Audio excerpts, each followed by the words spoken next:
Gene Hackman, a Hollywood legend who once ruled the silver screen with his powerful performances, chose to step away from fame and embrace a quieter life in Santa Fe, New Mexico.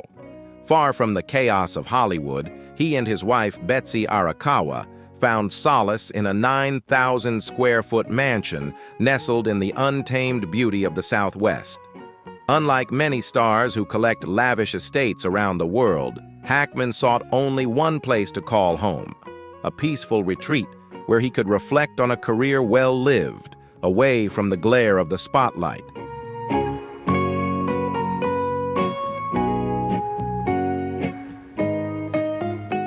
In his later years, Hackman left behind the trappings of fame, embracing a life of quiet contentment.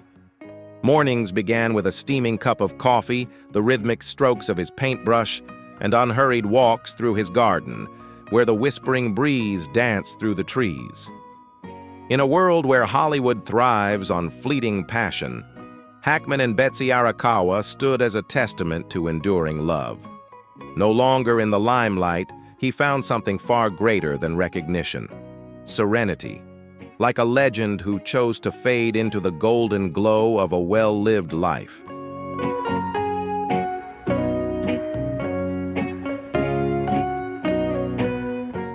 If you're curious about the story of star Gene Hackman and the mysteries surrounding his career, don't forget to hit like, comment, and share this video with your friends. Subscribe to the channel so you don't miss out on other fascinating stories. Now, let's dive into the story.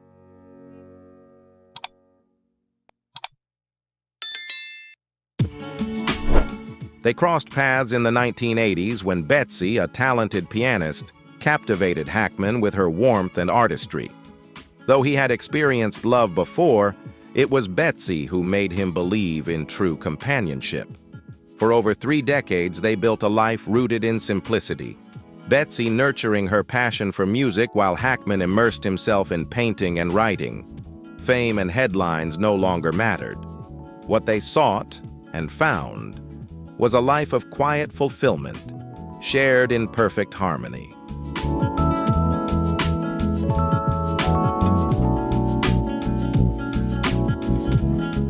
Despite Hackman's reclusive nature, there was something oddly familiar about his daily routine. Each morning, neighbors would spot him driving out for a newspaper, occasionally pausing at his favorite cafe. The owner still recalls the quiet yet commanding presence of a man whose sharp eyes seemed to hold a lifetime of stories. Hackman never spoke much, but when he did, every word carried weight. Yet, one mystery lingered. His home remained an unbroken sanctuary. He never opened the door to strangers, and even those living nearby rarely glimpsed beyond its walls. The mansion belonged to only 2 souls, Hackman and Betsy, sealed in their own world of quiet solitude.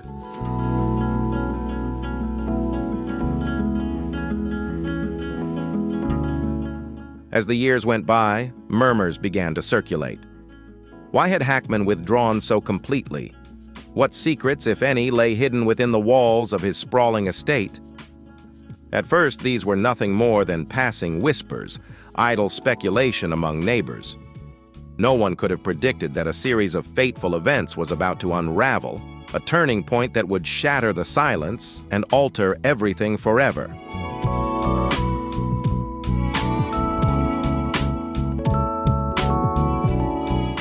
In the 2 weeks leading up to the disruption, neighbors began noticing strange occurrences.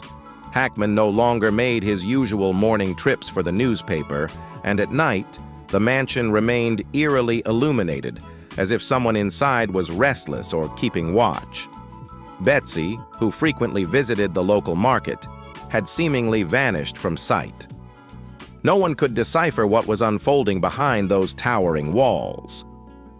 One neighbor later recalled, "I remember hearing a sound late one night, nothing like an argument or shouting, just something unsettling. To this day, I still can't place it."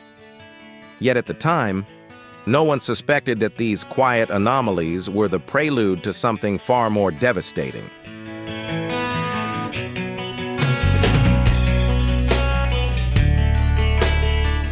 No one could have foreseen that, within days, both Gene Hackman and Betsy Arakawa would vanish from sight.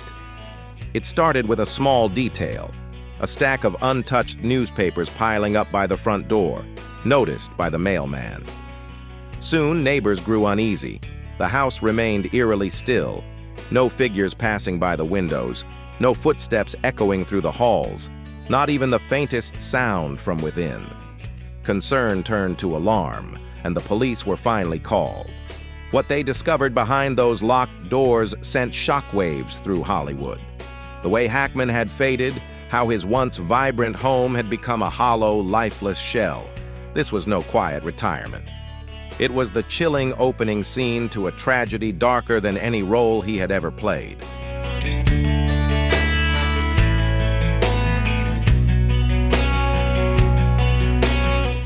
Just when it seemed like the truth had surfaced, a shocking revelation from a neighbor turned everything on its head.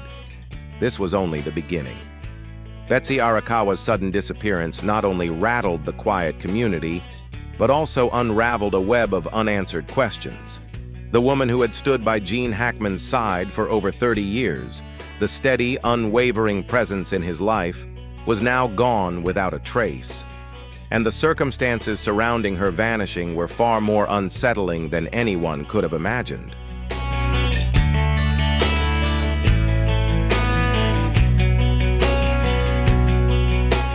On a dreary February afternoon, when police finally entered the Hackman estate, they stumbled upon a scene that would haunt them forever. Betsy Arakawa was found in the bathroom, motionless, her head resting gently against the edge of the bathtub, as if caught in a deep, unshakable sleep. Scattered across the floor lay packets of thyroid medication, some pills intact, others crushed into fine dust. Yet the room itself told a different story. There were no signs of a struggle, no injuries, no evidence of an accident, just an unsettling stillness. And yet, Betsy was gone. The question that gripped everyone's mind was simple, yet terrifying. What had really happened behind those locked doors?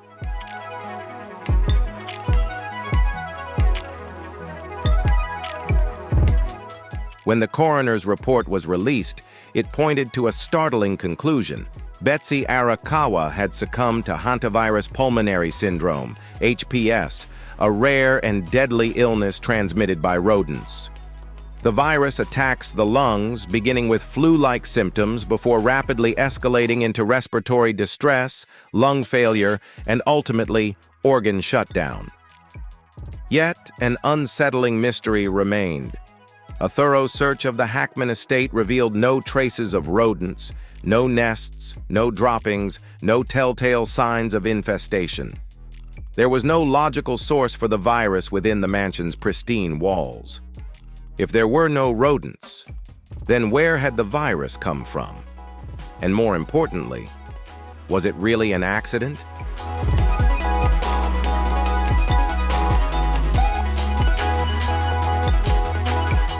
The police scoured the mansion for answers. Flashlights cut through the dim corridors as they inspected every shadowed corner, every crevice in the doors, every cupboard, every possible hiding place for rodents. Yet the house remained eerily spotless, not a single trace of infestation.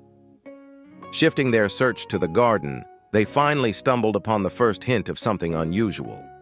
Faint, time-worn footprints and a scattering of droppings, likely months old. But nothing suggested a recent intrusion. If rodents had never entered the house, how had Betsy been exposed to the virus? And even more disturbingly, how had no one seen it coming?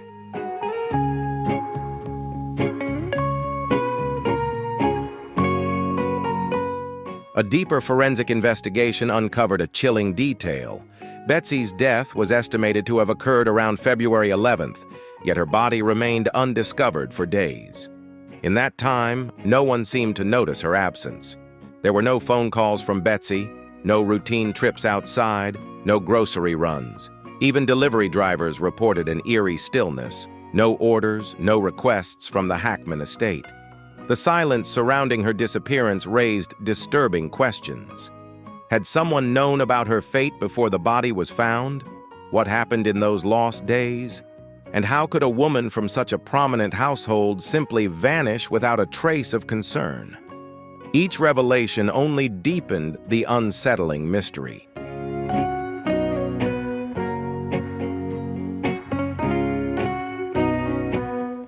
For an entire week, an unsettling silence cloaked the Hackman estate. But what made it even more disturbing was that Gene Hackman had vanished during this time as well. No one saw him leave, no one saw him return. He was simply gone. Then came a chilling recollection from a neighbor, Linda Brooks. "I assumed Gene had gone on a trip or something," she admitted. "But there's one thing I can't shake. On the night of February 10th, I saw their lights flickering, on and off, moving from room to room as if someone was pacing through the house. And then, everything went completely silent. The image of those shifting lights, the abrupt stillness. It was as if something or someone had been moving through the mansion before vanishing into the dark."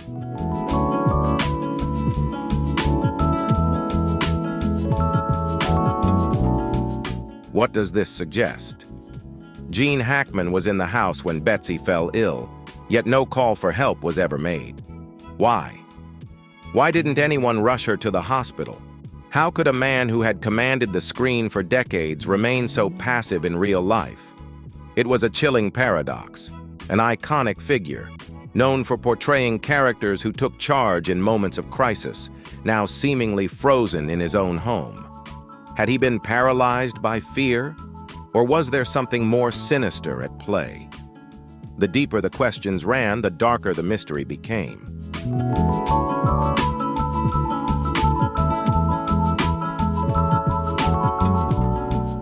When news of Betsy's death broke, Gene Hackman may have held a truth no one else knew.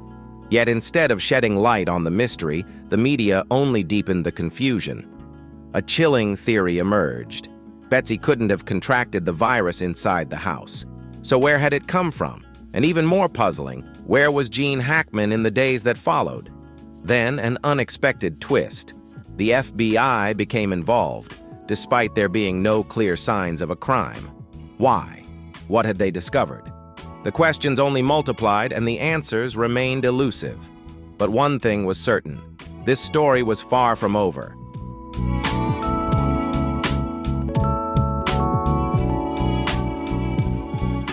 How did Gene Hackman spend his final days with Betsy? As the days passed, the story took an eerie turn. Left alone in that vast, empty house, Hackman's world grew darker and more distorted. At over 90 years old, battling the cruel grip of severe Alzheimer's, his memory and perception had faded into a fractured reality. Yet what was most unsettling wasn't just his condition, but the silence that surrounded him. For nearly 2 weeks after Betsy's death, no one came. No family, no friends, no caretakers. The legendary actor, once larger than life, was now completely alone, lost in a house filled only with echoes of the past.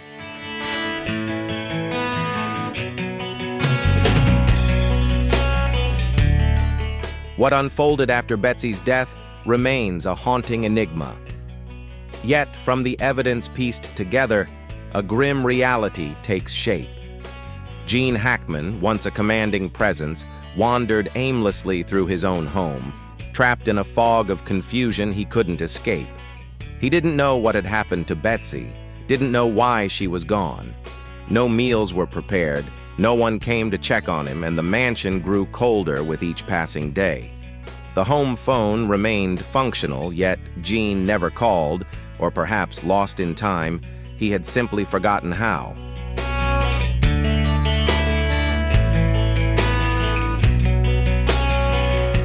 No meals, no clean water, no voice to break the silence.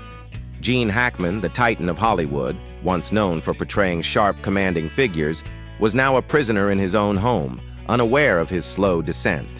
Alone, forgotten, and lost in a world that no longer made sense, he faded without even knowing it was happening.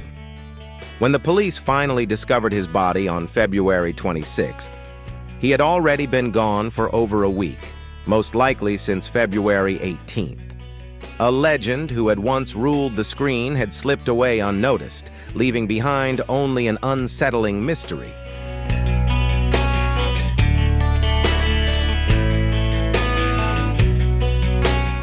A haunting question remains: what truly caused his death? The autopsy report delivered a shocking revelation. Gene Hackman's stomach was completely empty, showing no sign of food for days. His body was frail, his vital signs had deteriorated beyond recovery. The official verdict pointed to death by exhaustion and malnutrition. A man who had once stood at the pinnacle of Hollywood, a legend who commanded the screen with strength and intelligence, had faded away in quiet isolation, slipping into the abyss with no one by his side.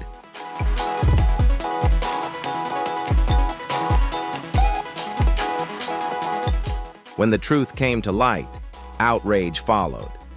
How had no one noticed Gene Hackman's distress? Why was there no medical care, no caregiver to step in after Betsy's death? How could a legend, once revered by millions, be left to wither away in solitude? Many believe that with proper attention, Hackman could have lived longer, his final days made more dignified. But the brutal reality remained. He had been abandoned within the walls of his own home, left to face the end alone until his very last breath.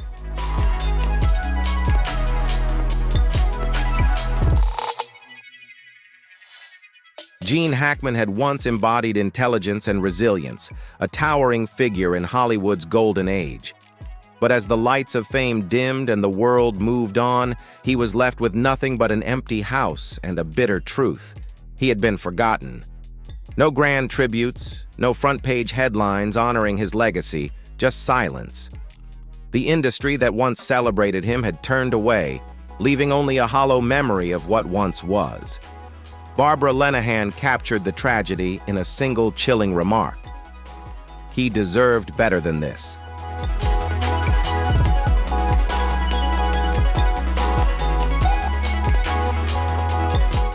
The story of Gene Hackman took a shocking turn when a witness came forward with testimony strong enough to unravel everything. That witness was Barbara Lenehan, the neighbor who lived just across from Hackman's estate. And what she revealed changed the narrative entirely. She had never intended to get involved, keeping her distance like everyone else. But when news of Hackman's death surfaced, an unsettling feeling gnawed at her. Something wasn't right. Something she had seen, something she had heard. It all pointed to a truth far more disturbing than anyone had imagined.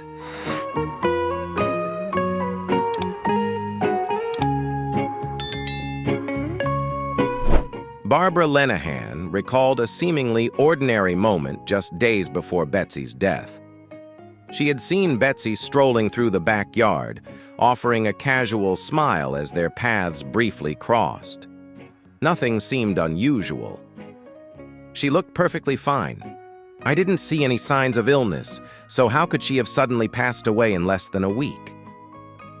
The timeline didn't add up. If Betsy had been healthy, what could have taken her so suddenly? What had happened behind the closed doors of the Hackman estate that no one had seen? The more Barbara thought about it, the less sense it all made.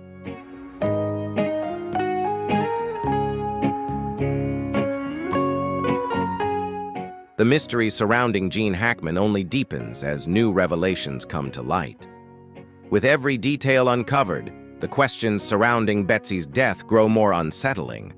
How did no one notice anything unusual? Why was Hackman left entirely alone in such a vulnerable state, without a single person stepping in to help? The lingering silence, the strange inconsistencies, and the eerie atmosphere of the mansion paint a picture that feels more like a ghost story than reality. As speculation swirls, one thing is certain: people are still waiting for the truth to finally emerge.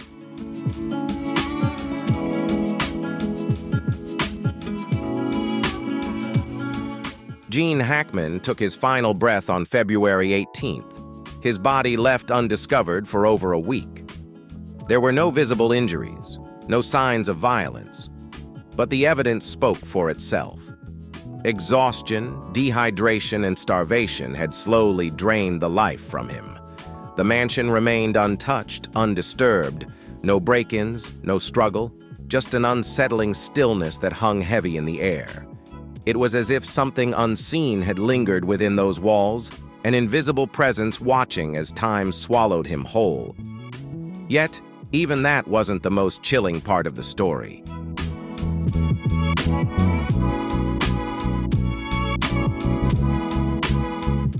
The sprawling 12-acre estate in Santa Fe was more than just home to Gene and Betsy. It was also shared with their 3 beloved dogs, loyal companions who had been by their side for years. But when investigators searched the property, they stumbled upon something deeply unsettling. One of the dogs had died under mysterious circumstances, while the other 2 roamed the grounds, untouched, unharmed, and seemingly unaffected. The lifeless dog was found not far from where Betsy had been discovered, as if it had witnessed something it was never meant to see. And then, inexplicably, it too had fallen. No signs of poison, no injuries, just another unanswered piece in a puzzle that kept growing darker.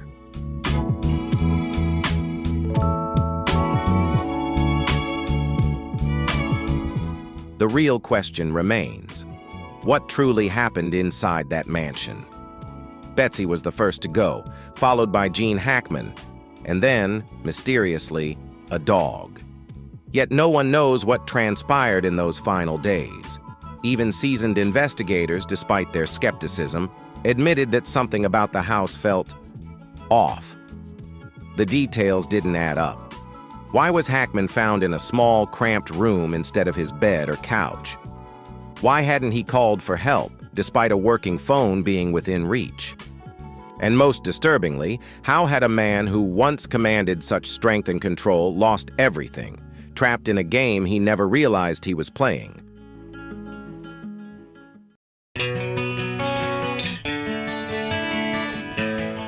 Gene Hackman may have held a truth no one else knew when news of Betsy's death surfaced. Yet, instead of bringing clarity, the media only fueled more confusion. A chilling theory emerged. Betsy couldn't have contracted the virus inside the house. So where had it come from?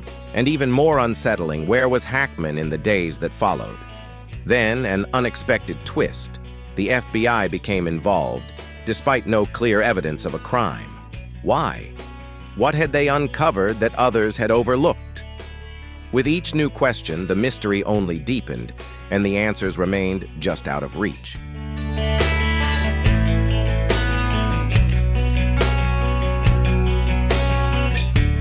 These questions linger without answers, but one thing is undeniable. The story is far from over. The deaths of Gene Hackman and Betsy Arakawa are not just a tragedy, but an enigma, a sequence of eerie events that defy explanation. A house filled with silence, a legend lost in solitude, and a mystery that refuses to fade.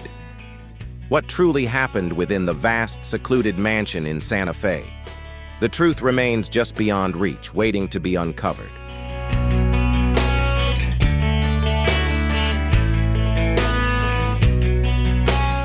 One of the earliest theories came from Gene Hackman's daughter, who suspected carbon monoxide, CO, poisoning. A deadly, invisible gas that can kill silently within hours. The idea wasn't unfounded. A leak from the mansion's gas heating system could have slowly filled the house, causing Betsy to collapse in the bathroom, unable to call for help. Gene, already battling Alzheimer's, might not have recognized the danger, his body succumbing to the same fate as he unknowingly breathed in the toxic air. Perhaps it took him 2 days to realize something was wrong. But by then, it was too late. However, the police ultimately ruled out this possibility. A full inspection of the heating system found no leaks, and tests detected no abnormal CO levels in the house. The theory, though chilling, failed to explain the mystery that still loomed over the Hackman estate.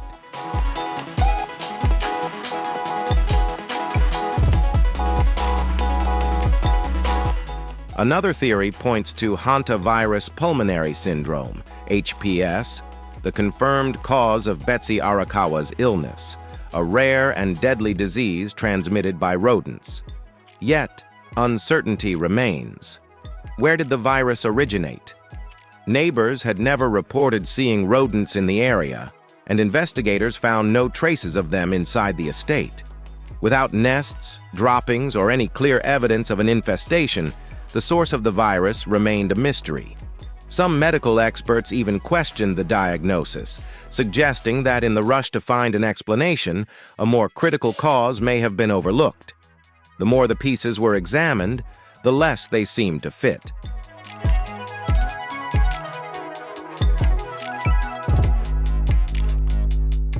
So, was this merely a tragic coincidence? Or is there a deeper truth still lurking beneath the surface? The mystery remains, its unanswered questions casting long shadows over Gene Hackman's final days. Perhaps, in time, new revelations will bring clarity to what really happened inside that secluded mansion. If you find this story gripping and want to hear more intriguing tales, leave a comment with the number 1. If not, leave a 0. Now let's unravel the next chapter of this fascinating mystery.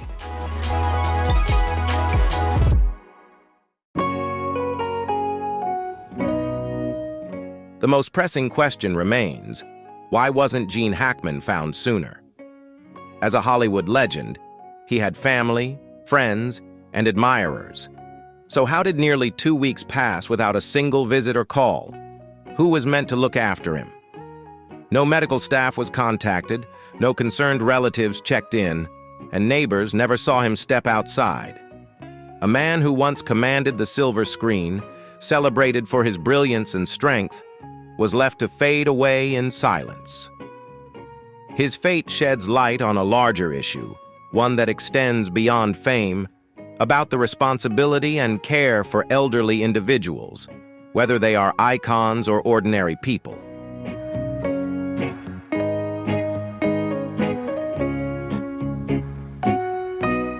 This cast a shadow of suspicion over those around him.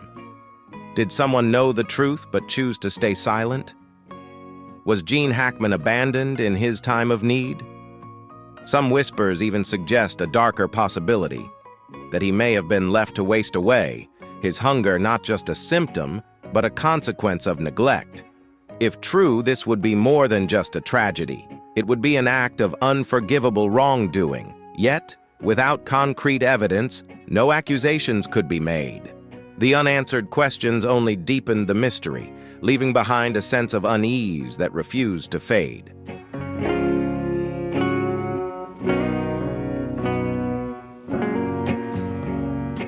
As the news spread, fans and the media demanded answers. Did Gene Hackman and Betsy have enemies? Was this a crime carefully concealed? And why did the police shut the case so swiftly without pushing for deeper investigation? Theories soon spiraled beyond the logical, creeping into the realm of the uncanny. Some who had been near the estate spoke in hushed tones. That house wasn't right. I can't explain it, but something about it felt off. The mystery only grew, leaving more questions than answers, as if the truth itself was slipping through the cracks.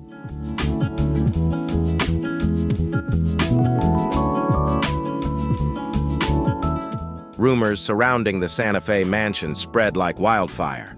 Some whispered of a curse, while others believed a hidden truth lay buried beneath the surface.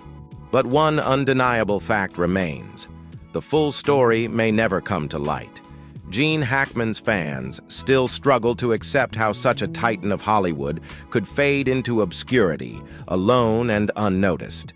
The unseen forces that swiftly closed the case left behind a trail of lingering doubts. Was this merely an unfortunate tragedy, or is there a deeper, darker abyss in Gene Hackman's story? One we may never truly uncover.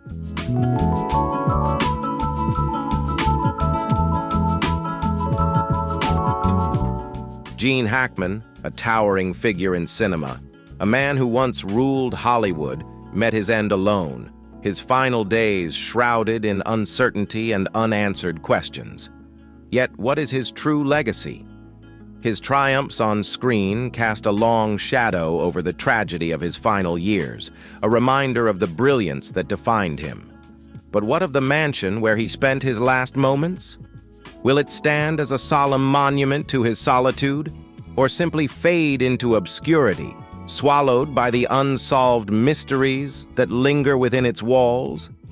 And perhaps the most haunting question of all, did we ever truly understand the final chapter of this Hollywood giant's life?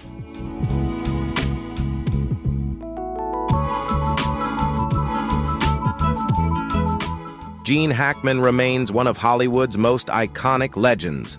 With a career spanning over 6 decades, he was more than just an exceptional actor. He embodied dedication, talent, and unwavering determination. From his unforgettable portrayal of Popeye Doyle in The French Connection to the legendary Lex Luthor in Superman, Hackman's roles became part of cinematic history, forever etched in the hearts of fans. Each film he touched was more than entertainment. It was a mark on Hollywood's legacy. Yet despite his immense success and lasting influence, his death brings a haunting question. Does fame and accomplishment truly ensure a happy ending?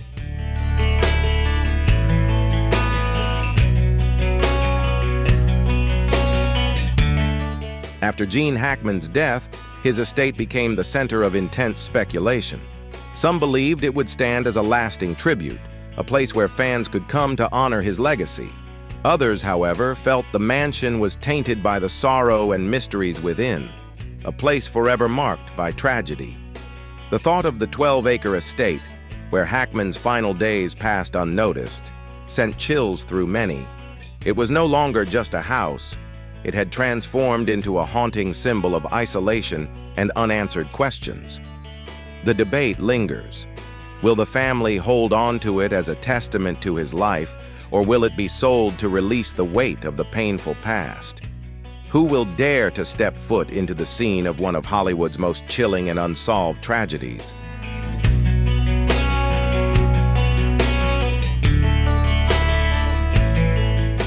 After news of Gene Hackman's death spread, film enthusiasts and colleagues began organizing a tribute event, a ceremony to celebrate his cinematic brilliance and ensure his monumental legacy would never be forgotten.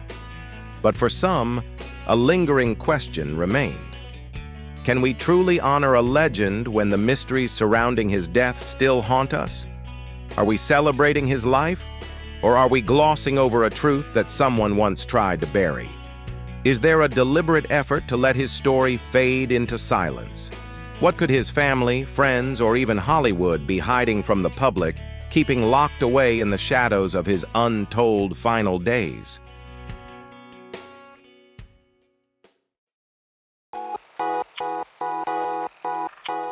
Although the event continues, hundreds of former colleagues, collaborators, and loyal fans have praised Gene Hackman.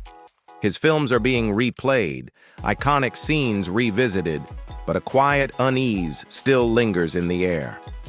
Have we truly uncovered everything about the end of Gene Hackman's life?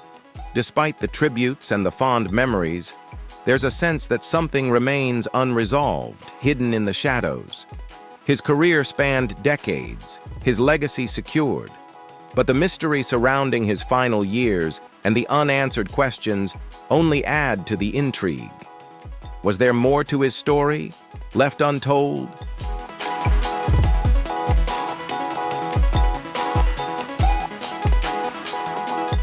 For years, Gene Hackman and Betsy Arakawa were seen as the perfect couple, partners who navigated life together with unwavering support. Betsy stood by Gene in his later years, becoming his most trusted confidant. Gene once described Betsy as the greatest gift he ever received. Yet their relationship ended under the harshest of circumstances. One collapsed in the bathroom while the other withered in isolation, leaving many to wonder if fate had dealt them an unbearably cruel hand. Two souls, bound together in life, were forced to leave this world in grim, inexplicable ways, leaving behind a mystery that no one could answer.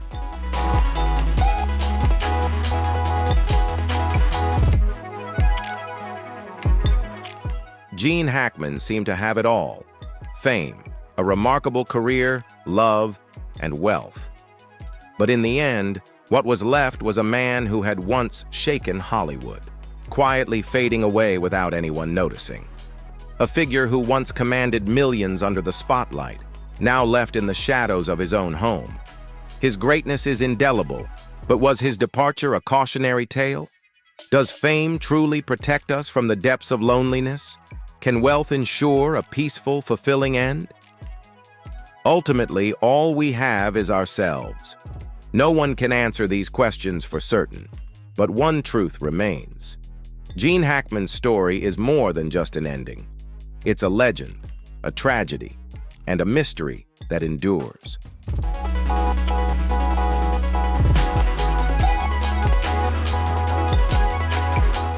If you're surprised by the story of Hollywood star Gene Hackman's life, don't forget to hit like, leave a comment, and share this video with your friends and everyone around you. Thank you for watching, and see you in the next video.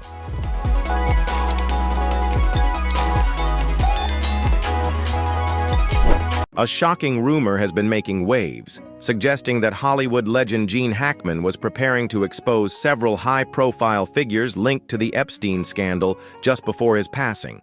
The claim has ignited widespread speculation, stirring debates about whether there was any truth behind it or if it's just another sensational conspiracy. Regardless of the rumors, Hackman's legacy remains rooted in his unparalleled contributions to cinema, leaving behind a body of work that speaks far louder than any controversy.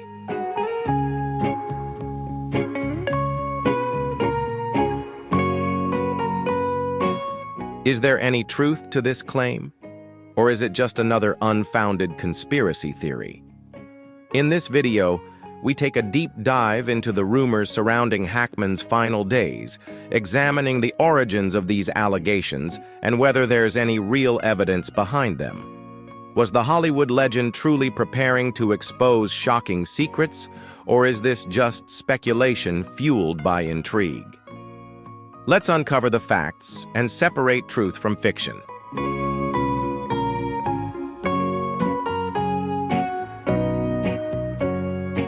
Join us on this journey, keep questioning, and seek the truth. These stories must not be buried and forgotten. If you believe in uncovering the facts, hit like, share, and let us know your thoughts in the comments below. Because the truth deserves to be heard.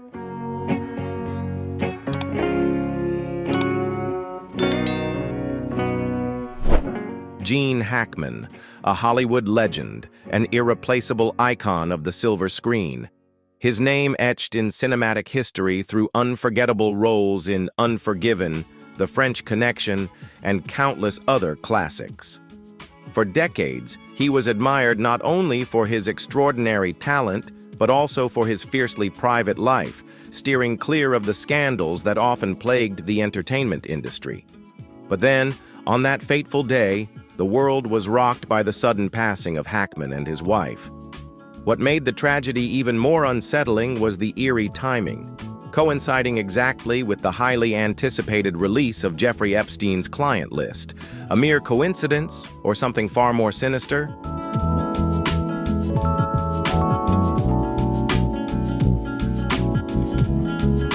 That day, the headlines exploded with shocking revelations as the long-awaited Epstein client list was finally exposed, unveiling a web of powerful figures, from politicians and business magnates to Hollywood elites. The world braced for the fallout, expecting secrets too long hidden to come to light. But in the midst of the media storm, another chilling report emerged. Gene Hackman and his wife had been found dead. The timing was too uncanny to ignore. A legendary actor, someone with undeniable ties to the upper echelons of power, passing away on the very day the list was released? The questions came fast and furious. Was this just a tragic coincidence, or was there something much darker at play? Was a buried truth lost forever with him?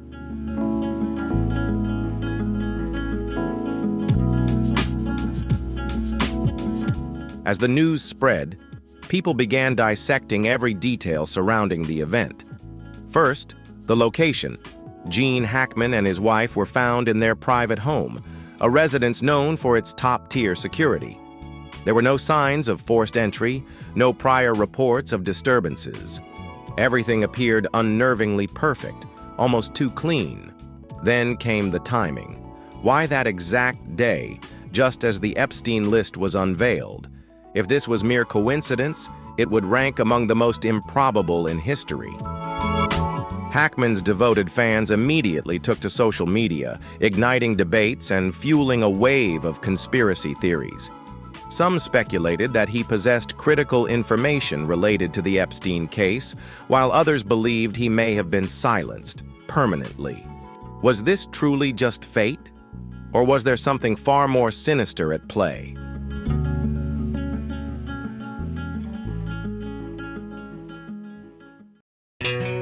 So, was Gene Hackman connected to Jeffrey Epstein? Prior to this, no records or evidence had ever linked him to the disgraced financier. However, when the client list was made public, curious minds immediately searched for his name, only to find it absent. But does that truly mean he had no knowledge of the scandal? Hackman spent decades in Hollywood, building connections with some of the most powerful figures in the industry. He worked alongside directors, producers, and actors, some of whom are now rumored to have ties to Epstein. Could he have known something? Could he have been privy to secrets that others desperately wanted to keep buried? Adding to the intrigue, an anonymous source claimed that Hackman had once voiced concerns about the shadowy forces controlling Hollywood. While no concrete proof exists, the allegation only fueled speculation. Was he being watched? Had he been warned to stay silent? The questions continue to mount, and the truth may be more unsettling than we ever imagined.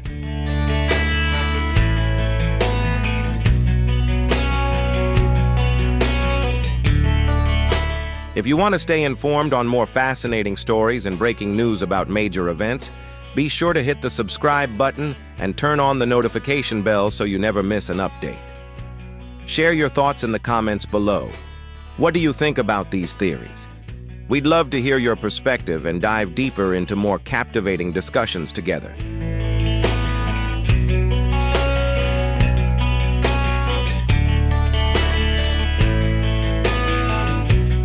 A single Reddit post sent shockwaves across the internet. Was Hackman on the verge of exposing something? Did he know too much? And was this the price of his silence? The questions remain unanswered, but one thing is certain. This story refuses to be ignored. Hackman's passing coincided with a day filled with earth-shattering revelations. Was it merely an eerie coincidence, or a piece of a much larger puzzle? Did he hold knowledge that some were desperate to keep buried? The truth remains elusive, but one thing is clear.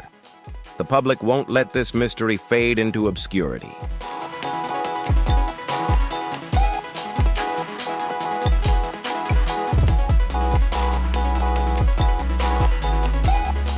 When the list surfaced online, major media outlets jumped into action. The public scoured every name, searching for familiar faces and shocking revelations. Billionaires, politicians, and Hollywood elites were exposed one by one. Yet, amid the flood of names, Gene Hackman was nowhere to be found. For many, this came as a relief.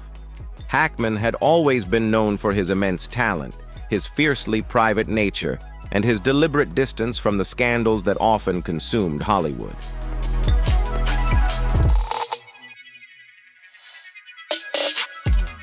But rather than putting speculation to rest, Hackman's absence from the list only fueled more questions. Could certain names have been deliberately omitted to shield powerful individuals? And more importantly, did Hackman possess knowledge that some were desperate to keep hidden? Was the list manipulated before its release? The uncertainty surrounding these questions only deepens the mystery, leaving many to wonder if the full truth has yet to be uncovered.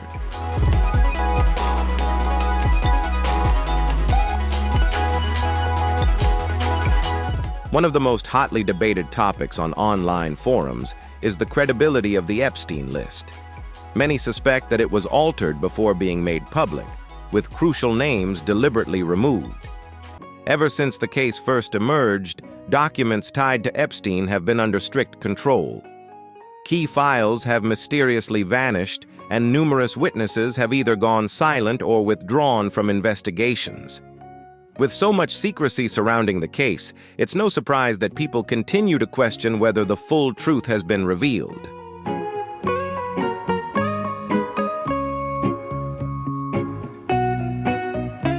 A journalist who has been tracking the Epstein case from the very start posed a thought-provoking question. Do you really think we have the full list? How many names were taken off before the public ever got a chance to see it?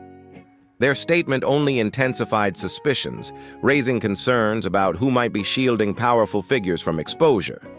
If names were indeed removed, who was behind it? And what truths are still being kept in the dark?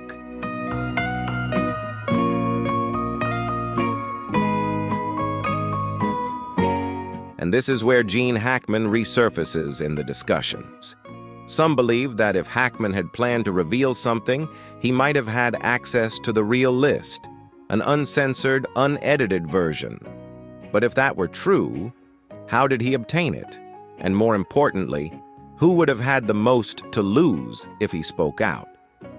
The deeper the speculation runs, the more unsettling the questions become.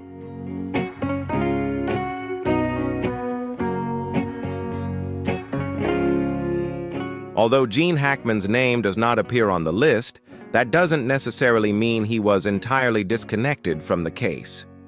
With a career spanning over 50 years in Hollywood, he crossed paths with countless influential figures. He collaborated with directors, actors, and powerful producers, some of whom are now under suspicion for their possible ties to Epstein. Could he have learned something along the way? And if so, was that knowledge dangerous enough to put him at risk?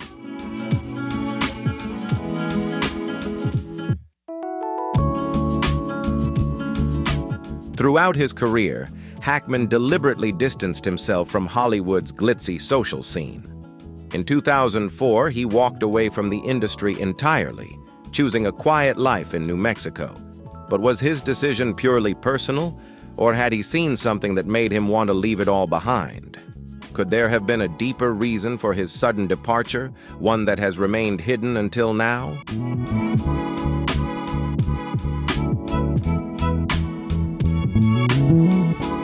Another theory raises an even more intriguing possibility. If Hackman had no direct ties to Epstein, could he have still uncovered something that certain individuals wanted buried? While his name was absent from the list, many other high-profile figures were not. Hollywood, Washington, Wall Street, each had its share of powerful representatives exposed. Could Hackman have stumbled upon secrets that made him a threat? And if so, was his silence ensured by something far more sinister?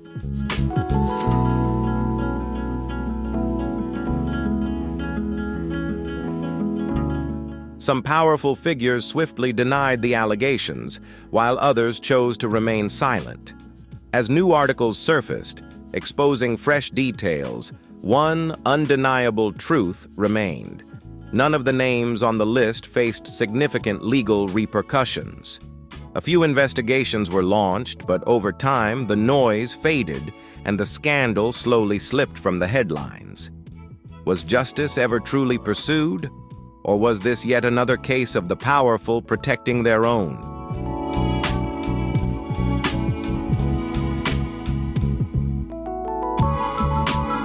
Followers of the case began asking a troubling question.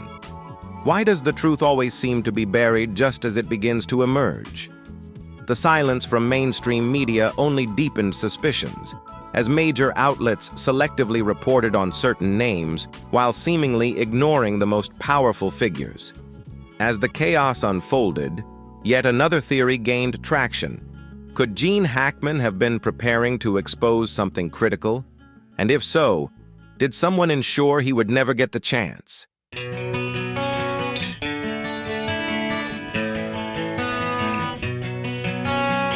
A chilling, anonymous post on a forum sent shockwaves through the discussion. If Hackman had something to say, we will never hear it. They've made sure of that. Those who support this theory argue that the timing of his death is far too convenient to be a mere accident. If he truly had crucial information, what became of it? Who had the most to gain from ensuring it never surfaced? One thing is undeniable. The Epstein list is no ordinary story. Too many questions remain unanswered. Did Hackman really uncover something explosive? How many times was the list altered before being made public? And most importantly, why have the most powerful names managed to escape justice? Until these mysteries are solved, the Epstein case and its possible connection to Hackman will remain a source of heated debate. For those who believe Hackman held a dangerous secret, one thing is certain: they won't stop searching for the truth. And one theory in particular has been gaining traction. Could Hackman have been in possession of something that someone was determined to keep hidden?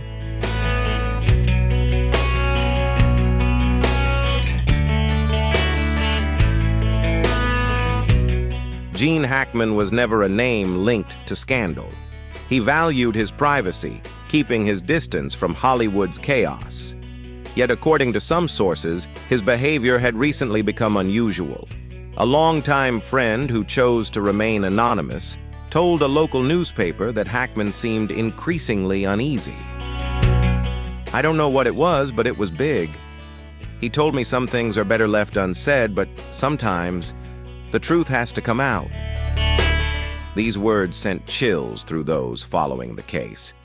Could Hackman have been holding on to a truth so dangerous that it made him fear for his safety?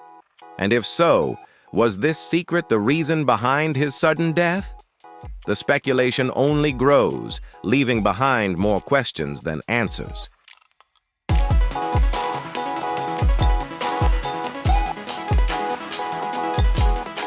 Another source, someone who worked closely with Hackman in his later years, recalled a cryptic remark he made shortly before his passing. They think they buried everything, but they are wrong. The chilling statement left many wondering, who was they, and what exactly had been buried? Adding to the mystery, Hackman reportedly made a final phone call to an old friend, an investigative journalist deeply involved in uncovering the Epstein case. The contents of their conversation remain unknown, but according to sources close to the situation, Hackman specifically asked about the Epstein list. Why would someone with no direct ties to Epstein be so interested in it? Was he searching for a specific name? Or even more unsettling, was he preparing to expose something that powerful people wanted to keep hidden? The questions keep mounting, but the answers remain elusive.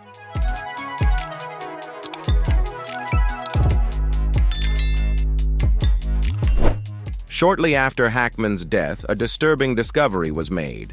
Several documents from his home had mysteriously vanished.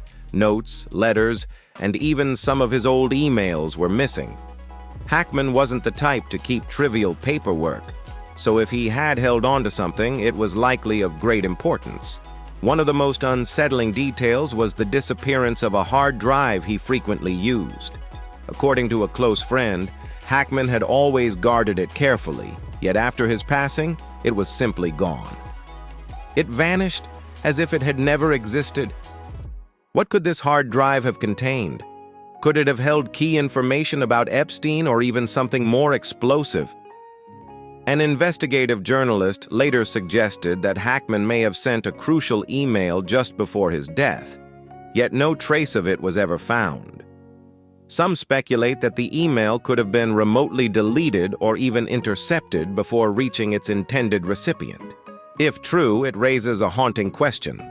What was Gene Hackman trying to reveal?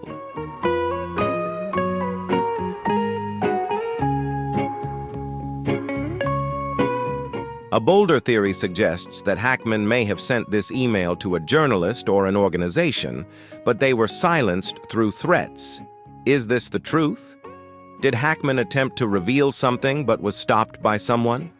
If the theory about Hackman's secret is true, then the most important question is, who had the motive to silence him? The Epstein list is filled with the most powerful names in the world. If Hackman held information that could expose part of this system, then he was certainly a threat. But is that all? Or is there another possibility? Hackman may not only have known about the Epstein list, but also understood how the entire system operated.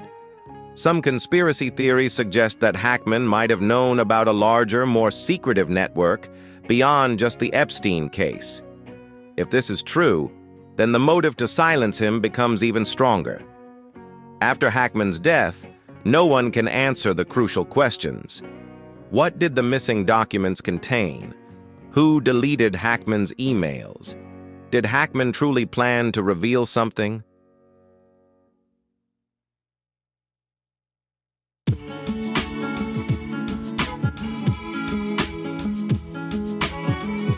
Some believe that although Hackman has passed away, the truth he held may still be out there, waiting to be discovered. A journalist who worked with him revealed that Hackman had a habit of recording important thoughts in a private notebook. If that notebook still exists, it could be the key to everything. But does the notebook still exist, or has it also been erased from history? Will the truth be buried or exposed? Gene Hackman may have left this world, but his secrets may still be there, waiting to be uncovered. If there's one thing for certain, it's that people won't stop searching for the truth. Hackman once said, "The truth has a way of coming out. It always does." Perhaps he was right, and if anyone thinks the truth will be hidden forever, they may have to face a different truth. The truth never disappears.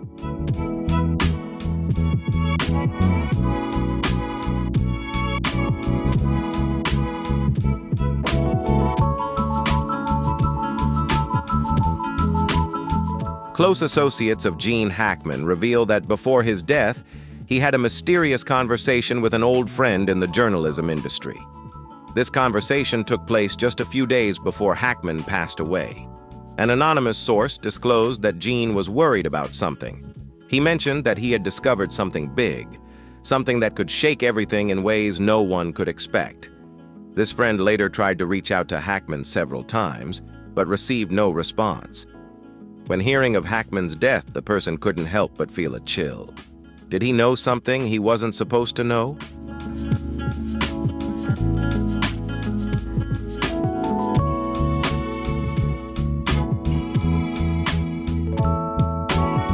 Although Gene Hackman was not the type of person involved in Hollywood scandals, some have wondered if there was any connection between Hackman and the powerful figures associated with Epstein in the 80s and 90s. Hackman was one of the most influential stars in Hollywood. He not only worked with many famous directors, but also had connections with some of the wealthiest and most influential people. Some sources suggest that Hackman attended exclusive events for the elite, where names now suspected to be linked to Epstein also appeared. While there is no direct evidence showing Hackman's involvement in this network, if he was indirectly connected, it's very likely that he knew more than what has been publicly revealed.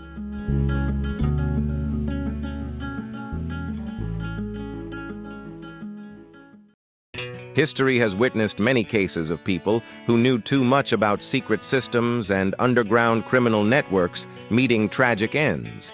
Hackman could be just another case in the long list of suspicious deaths. Some notable examples include Gary Webb, 2004, an investigative journalist who exposed the CIA's connection to drug cartels, found with 2 gunshot wounds to the head, and although the police ruled it a suicide, many believed it was an assassination.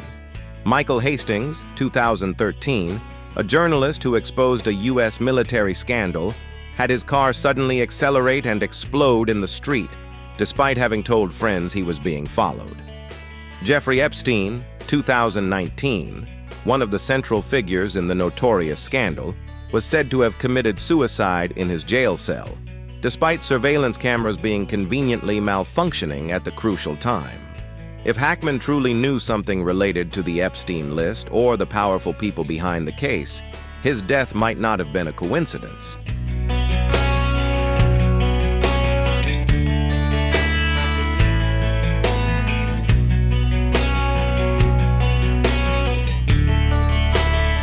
When the Epstein list was released, a series of high-profile names in politics and entertainment were brought to light. However, some people noticed that the list seemed to have been edited. Certain important names were missing, despite prior evidence suggesting they had connections to Epstein. The question is whether Hackman discovered something about this editing. A journalist who worked with Hackman on a documentary project about Hollywood scandals revealed that he was digging into some issues. He asked me strange questions about the power structure in Hollywood, about who really controls everything. It felt like he was uncovering something bigger than just a scandal. If Hackman truly had information about the editing of the Epstein list or other secrets, his sudden death could have been a way to prevent the truth from being exposed.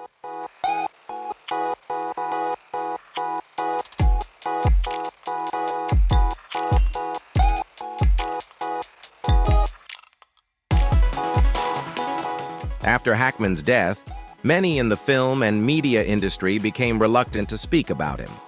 Those who had worked with Hackman declined interviews. The tributes posted on social media by Hollywood stars were very generic, with no mention of anything specific about his later years. This only heightened suspicion. Could it be that an invisible fear is hanging over those who might know the truth? If Hackman really knew too much, the question arises whether anyone will continue the investigation he left unfinished, or if everything will fall into permanent silence. One thing is certain: the truth has not been fully revealed, and even though Hackman has passed, the questions surrounding his death will continue to haunt the public.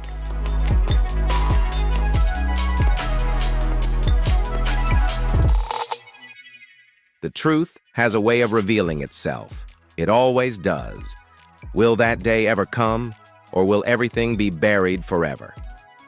This scandal is not just the story of an individual, but of a system. From the moment Jeffrey Epstein was arrested to the release of his client list, a repeating pattern has been observed. Powerful names are suspected, but then everything gradually fades into obscurity.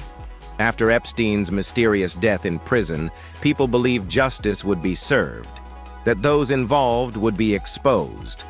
But instead, crucial documents vanished, witnesses went silent, and the media gradually shifted public attention elsewhere.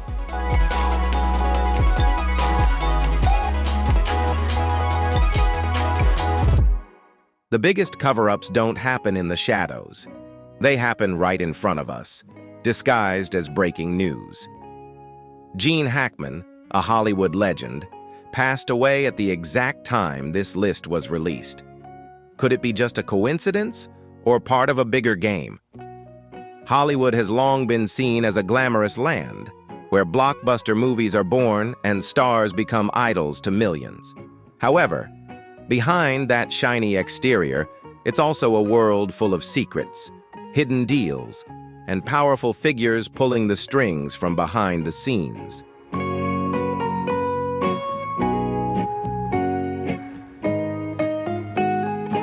Gene Hackman was not just an actor, he was also an observer. Throughout his long career, he interacted with many influential figures in the entertainment industry, including some whose names appeared on the Epstein list. Some sources suggest that Hackman had discussions with colleagues about the darker sides of Hollywood, speaking about how certain powerful individuals could manipulate the media, actors' careers, and even justice within the industry. The real script wasn't written for the movies, but to control the narrative. If Hackman truly knew about these shocking issues, could someone have tried to silence him?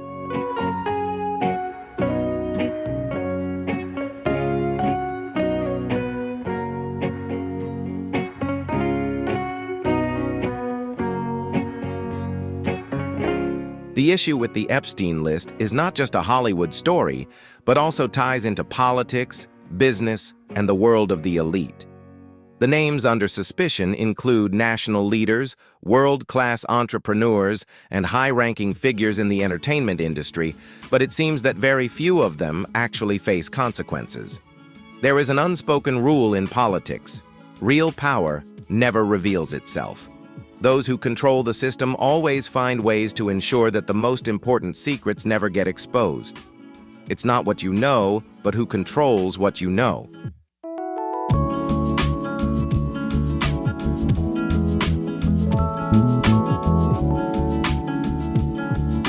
If Hackman accidentally or intentionally discovered a truth that could threaten the powerful figures behind the scenes, his sudden death might not be a simple accident. When the Epstein list was released, many expected the media to take strong action to expose the entire truth. However, major media outlets reported the story superficially or focused on less important names. This is not the first time this has happened. Major scandals are often buried this way, with information diluted when too dangerous a story is made public. When a story is too sensitive, many other stories are released to divert attention, controlling the narrative instead of focusing on those behind the scenes. Rather than investigating the masterminds, the media will steer the story in another direction, downplaying the severity of the issue and creating new controversies to make the public forget the main scandal.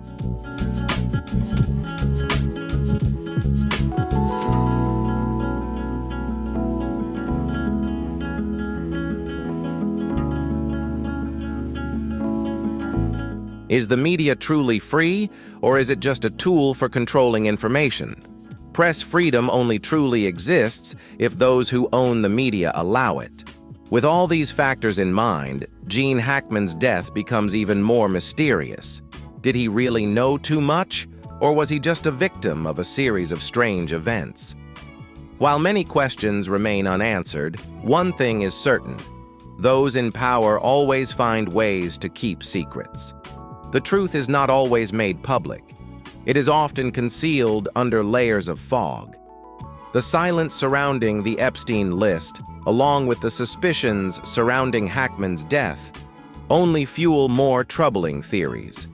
How many others know the truth but are too afraid to speak out? Are the witnesses, documents, and evidence truly preserved? Or is everything being erased from history once again?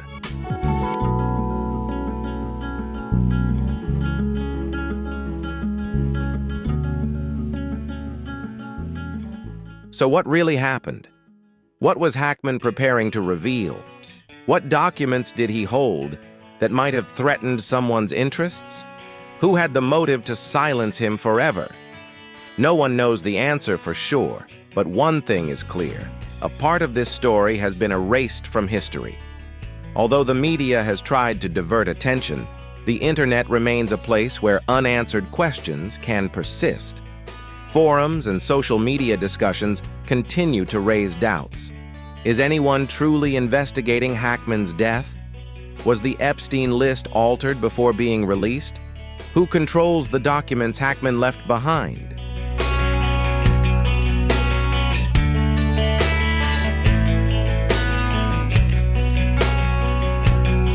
Do we truly want to know the truth, no matter how frightening it may be? The truth can be hidden, but it never truly disappears.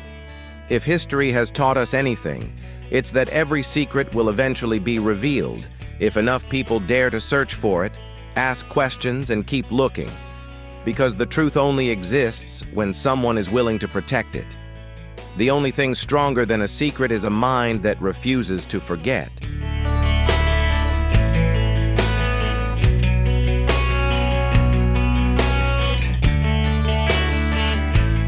So we've gone through the information and theories surrounding Gene Hackman and the big names involved in the Epstein scandal.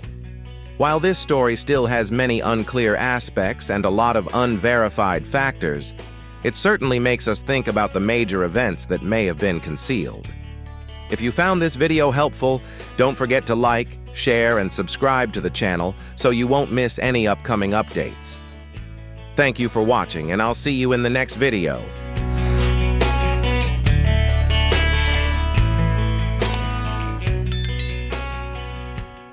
6 questions, 6 sharp knives digging into the buried truth beneath the flawless facade of a peaceful exit.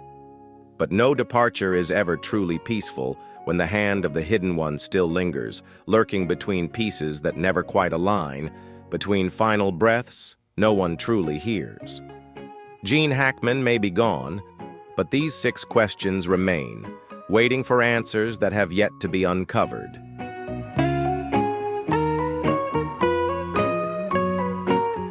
From the bright lights of red carpet premieres to the post-Oscar parties that lasted until dawn, Gene Hackman once had it all. The privileges of an A-list star, a man who held 2 prestigious Oscars, one of the rare few to reach the pinnacle without compromising to any hidden powers.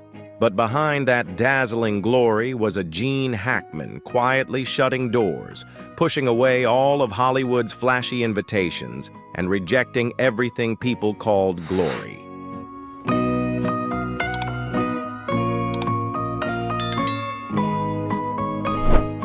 If you're intrigued by the story of Gene Hackman and the hidden truths of Hollywood, be sure to hit like, leave a comment with your thoughts, and share this video with friends who might find it fascinating. Don't forget to subscribe so you won't miss the next exciting and unexpected stories. Now, let's dive into this captivating tale.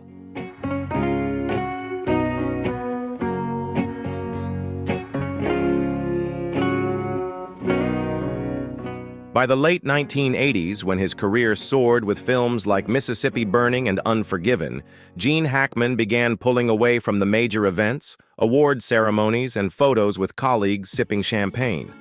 All of it had become a luxury Hackman no longer cared for.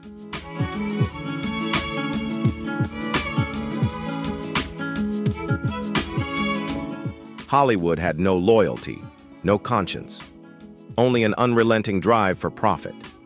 That sharp declaration wasn't just a passing remark, but the culmination of what Hackman had witnessed, lived through, and absorbed into every part of his being during decades spent navigating the world of flashing cameras and the hidden calculations behind the scenes. Hackman was never meant to be an idol. He openly confessed that he never felt at ease stepping onto a stage to accept an award. The pats on the back, the fake smiles exchanged behind velvet curtains, the congratulatory handshakes that followed. Each gesture felt like a cold stab in the back. It all disgusted him.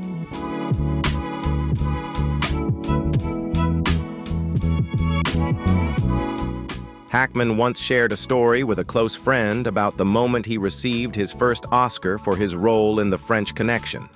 Afterward, he took the bow off the statue and tossed it straight into the trash can in the men's restroom of the Dorothy Chandler Pavilion. His frustration wasn't a brief outburst. It was the result of decades of growing dissatisfaction.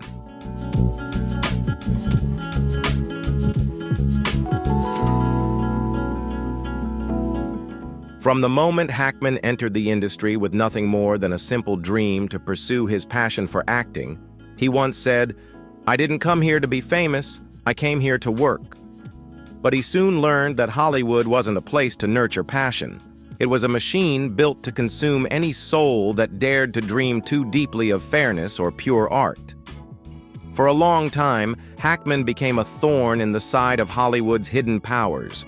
He turned down lucrative contracts, refused to attend lavish fundraising events, and even bluntly rejected an invitation to join the Academy.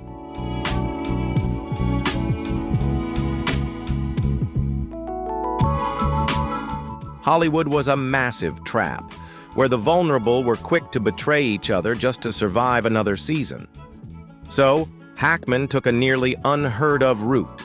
He severed all ties with power, shut the door on the media, and retreated to a quiet life in New Mexico with his wife, Betsy Arakawa, the only woman in his life who had never broken his trust in kindness.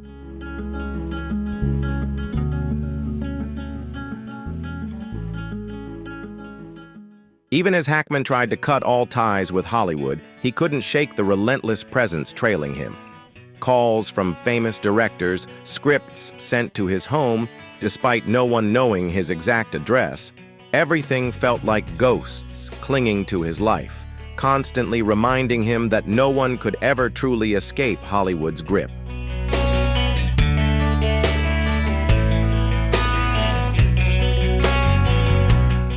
And the worst of it all, the thing that smoldered and eroded the work Hackman had fought to protect for decades, were the secrets he was forced to keep.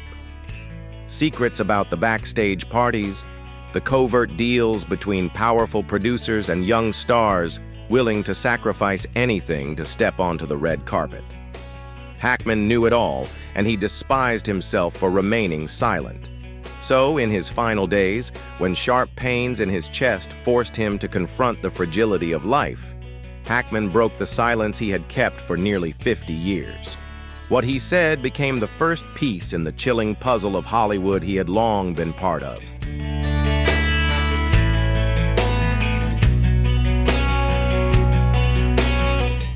Unlike his cool, hardened persona on screen, Gene Hackman in real life was a smoldering fire, ready to ignite whenever something didn't sit right with him. That fire burned brightest on the set of The French Connection in 1971, where Hackman brought to life the role of Jimmy "Popeye" Doyle, a character that would solidify his legacy. But behind the film's raw, gritty realism lay a period of intense tension, a conflict that pitted the lead actor against a powerful film crew, transforming the set into a silent battlefield.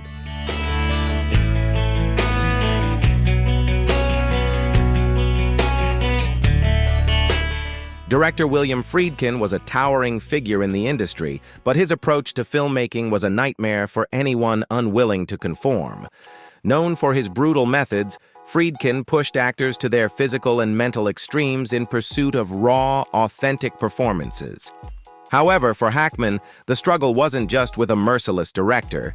It was with an unseen force lurking behind the camera, a presence more powerful than anything on set.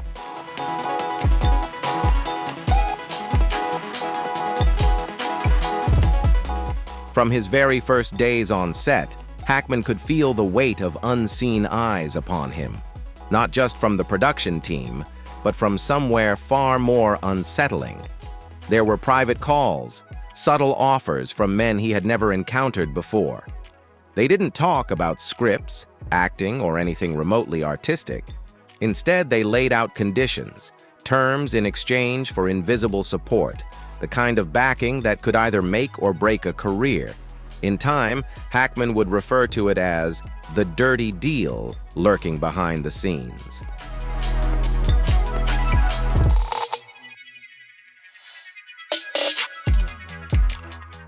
During a late-night shoot, with the entire crew drained from hours of work, Hackman stepped backstage to catch a moment's rest in the dimly lit corner behind the studio, where the streetlights cast a faint, eerie glow.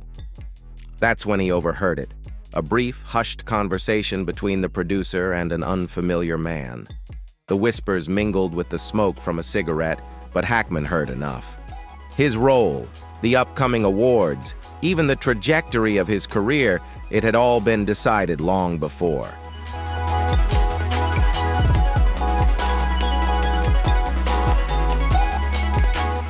"We need a fresh face, but one we can control." The voice was so cold it sent chills down Hackman's spine. By morning, his pent-up fury exploded. He confronted Friedkin and the producer directly, but the only response he received was weak smiles and defiant stares. That was the moment Hackman realized. In this game, actors weren't artists, they were pawns. The scenes he filmed weren't just for audiences, they were tools, pieces in a much larger scheme unfolding behind the curtain.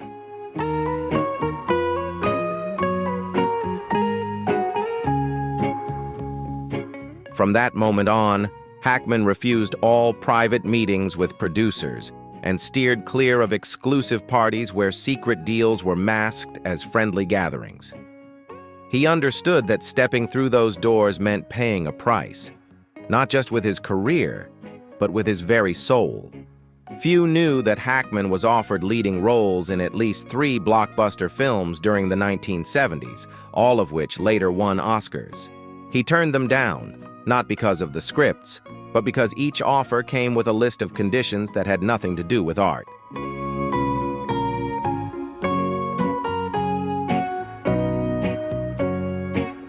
Private dinners with industry power players, unsigned contracts filled with ambiguous clauses about promotional opportunities, and worst of all, demands that could never be written down.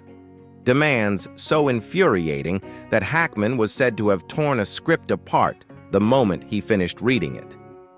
There was an industry rumor, one Hackman never confirmed but that had circulated for years, that he had witnessed a covert deal to rig the Oscars.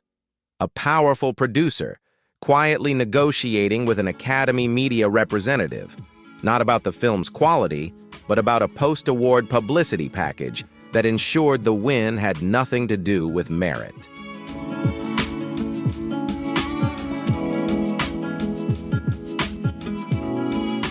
From that moment on, Hackman lost all faith in the Oscar campaign. To him, the golden statue wasn't a recognition of art. It was a trophy earned through deals made in the shadows. And as the whispers echoed through the studio that year, night after night, Hackman knew deep down he no longer belonged in that world.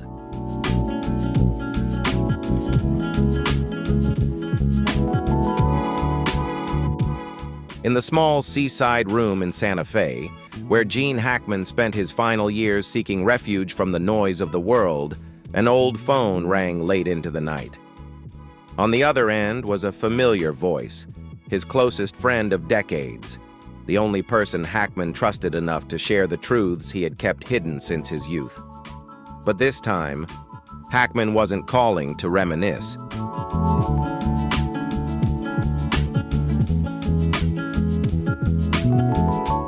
The stories he called to confess. Hackman's voice was hoarse, each word cutting through the silence like a sharp blade. He began with a sentence as cold as the night wind slipping through a cracked window. "We sold our souls for fame, and I can't die with this weight on my shoulders." Outside, the New Mexico sky was pitch black, but the true darkness filled the room where Hackman sat. No lights, unlike his usual routine. The whiskey on the table contained nothing but the memories he had tried to bury for over 50 years. Now, they surged forth like a flood, unstoppable.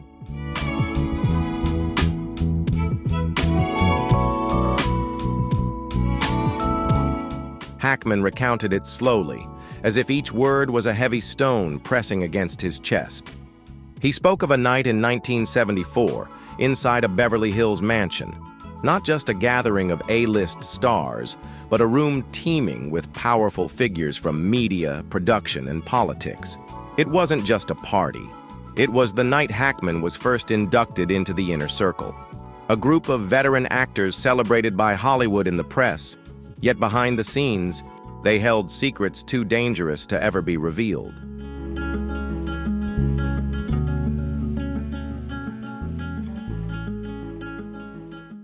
According to Hackman, the inner circle wasn't some clandestine society with elaborate rituals or blood oaths. The vow was silence, a pact among those who had seen too much, who knew too much about the dark underbelly of the film capital. They were like survivors of a shipwreck, holding the truth about what caused the disaster, yet bound to silence if they wanted to preserve their lives and their careers.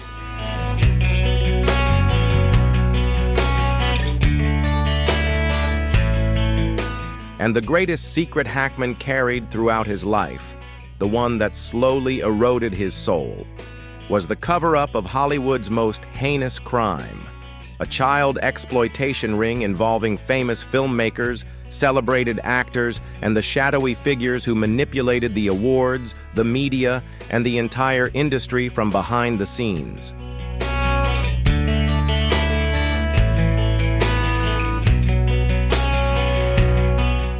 In 1975, Hackman and a few familiar faces, once famous actors now long forgotten by the public, were invited to a private gathering. They thought it was just another chance to network with the powerful. But what happened behind those doors would haunt Hackman for the rest of his life. Beyond the velvet curtain in a lavish room was a scene he could never erase from his mind. Children too young to comprehend what was happening, used as entertainment for men who called themselves moguls. The laughter, the applause, the firm handshakes after each exchange. Hackman absorbed it all, his eyes capturing every horrifying detail, his heart hardening like a sheet of black ice.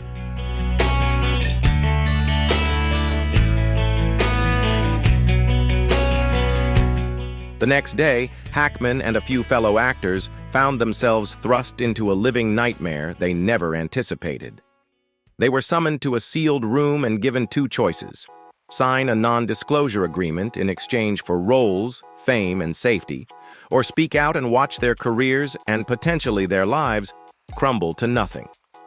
Hackman signed, not for fame, but because he realized that alone, he couldn't possibly stand against the colossal machine fueled by money and influence.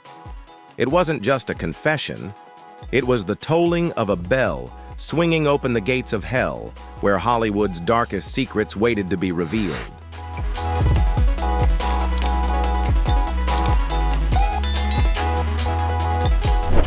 The small wooden house in Santa Fe, where Gene Hackman spent his final years, quickly became the focus of attention after news of his passing spread. But it wasn't due to curious locals or tabloid reporters. A different group arrived first, people who never stepped into the light. They didn't bring flowers, they didn't light candles, they came for the tapes.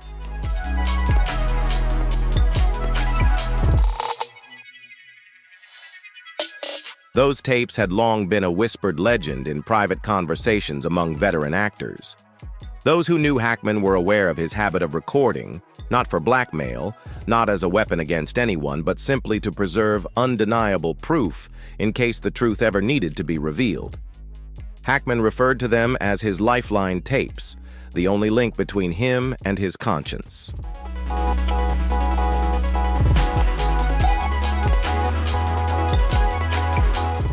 According to an anonymous insider, Hackman began this secretive habit in the late 1980s, quietly recording phone calls with producers, negotiations over roles, veiled threats against young actors who refused to comply, and even off-the-record conversations between Hollywood's power brokers.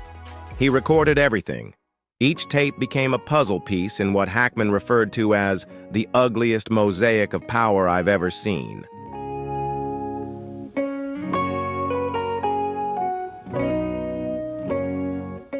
Those tapes didn't just hold scattered voices. They were living proof of a system that had persisted for decades. A system where prestigious awards weren't always earned through talent, where actors vanished from the screen simply for refusing to comply, and where child stars were taught silence before they could even spell their names. Hackman once told a friend, "If you heard what I've heard, you'd never watch another Oscar night again."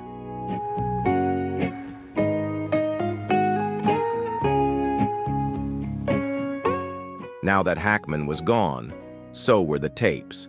At the family's request, the Santa Fe police conducted a meticulous search of the house, secret drawers, concealed compartments in bookshelves, and even scanning every floor tile. No tapes, no cases. They had disappeared without a trace.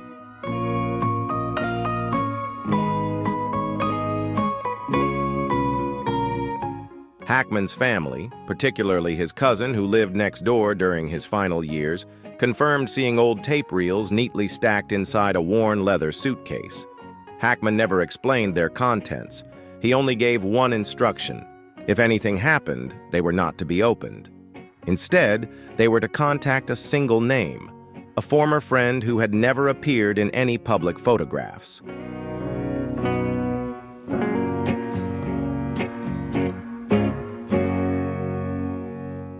When the police opened Hackman's storage room, the suitcase was gone, vanished without a trace, without even a note left behind. Someone had taken it. But the more terrifying question was, had Hackman managed to make copies of the tapes? And if so, where were they now? In the hands of an old colleague who stood on the same side? Locked away in the safe of a mysterious attorney in New York? Or had they already found their way to a newsroom where journalists quietly sat on a ticking time bomb, waiting for the right moment to detonate?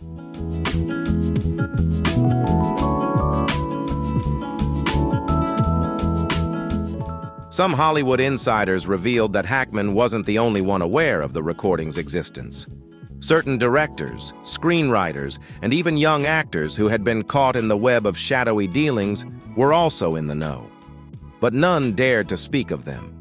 because they understood that even mentioning the missing tapes was like signing their own death sentence. If you find the story of Gene Hackman's life thought-provoking, leave a comment with the number 1. If not, leave a comment with the number 0. Now, let's dive into more captivating stories about Gene Hackman.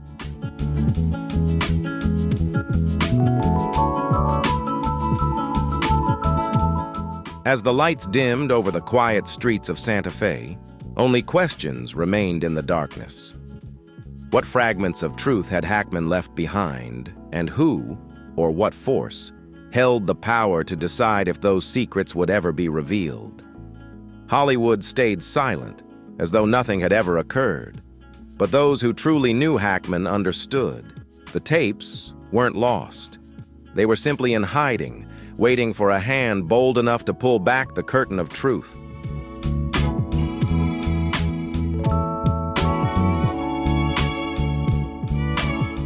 From the day he walked off his final film set, Gene Hackman chose a path few Hollywood icons ever dared to follow, a path of total isolation and solitude.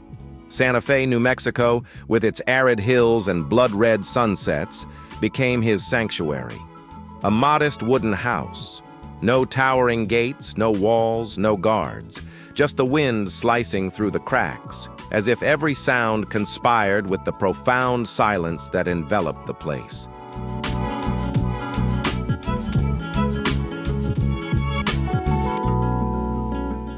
Hackman tried to move on, but even in his retreat, Hollywood never truly released its grip on him. "You can leave Hollywood, but Hollywood will never leave you alone," he once remarked during a private meeting with a few old friends in 2005, a statement that would linger like a haunting curse. One of those present remembered Hackman speaking with a calm demeanor, but beneath the surface, there was a smoldering fear, the kind only a man who had seen too much, knew too much, and carried secrets never meant to be exposed could possess.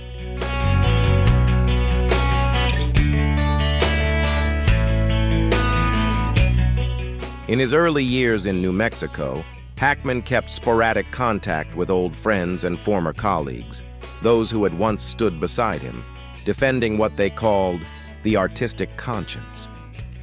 But as time passed, everything slowly faded. The phone stopped ringing, handwritten letters went unanswered, and Hackman, in a sense, withdrew into complete isolation. He once joked to his cousin, "If one day I disappear, no one will know." But it wasn't just a joke, it was a premonition.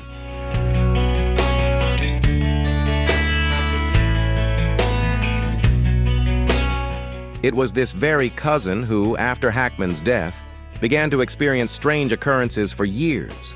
Mysterious cars parked at a distance, sometimes speeding off into the night with no one in sight. Eerie late-night calls where only faint breathing could be heard before the line went dead, and nameless letters with nothing but a few handwritten words. "We see you." Hackman never officially admitted he was being watched, but his cousin confirmed that he knew it well enough to always keep 2 suitcases in the house, one filled with personal belongings and the other with documents no one had ever seen.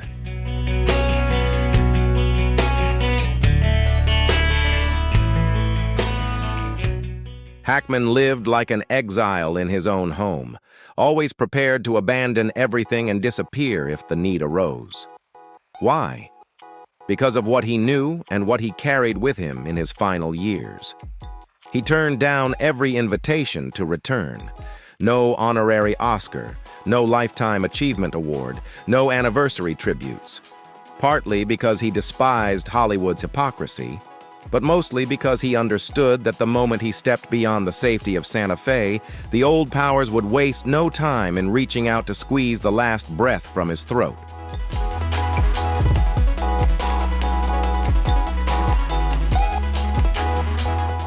Some called Hackman paranoid, but those who sat with him in that wooden house heard the disjointed fragments.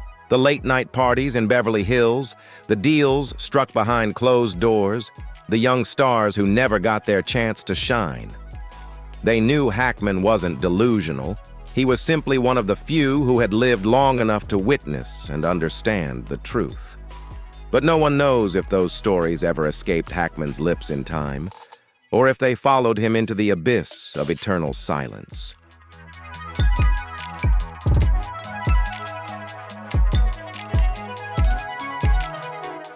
They had once been allies, but now most had vanished, not just from memory, but from life itself. Even more chilling was the fact that they had all died under bizarre circumstances. Midnight car crashes, fatal falls down their own staircases, or sudden, unexplained deaths in the opulent mansions of Beverly Hills.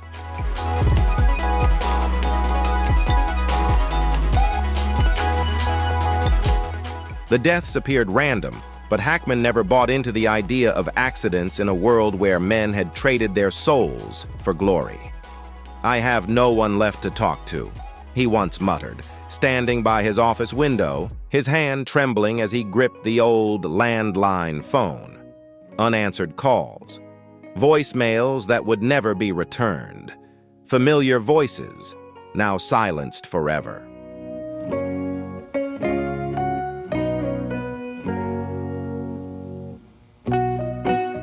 In the desk drawer of Hackman's office after his death, a series of scattered notes were found, written in shaky, uneven handwriting. There was no clear beginning or end, just rushed fragments of an unfinished puzzle scrawled on crumpled paper. But one line stood out. "The same faces, the same hands, the same silence." That phrase echoed like a haunting refrain, repeated across several notes, as if Hackman was desperately carving out a message for anyone daring enough to read, and bold enough to truly understand.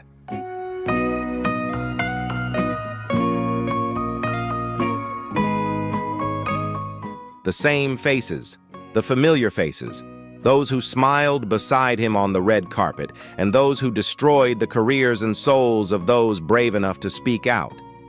The same hands, the hands that clapped for him when he won awards, and the same hands that signed the orders to silence inconvenient witnesses. The same silence, the silence that has endured for over 50 years, protecting Hollywood's deepest, darkest secrets.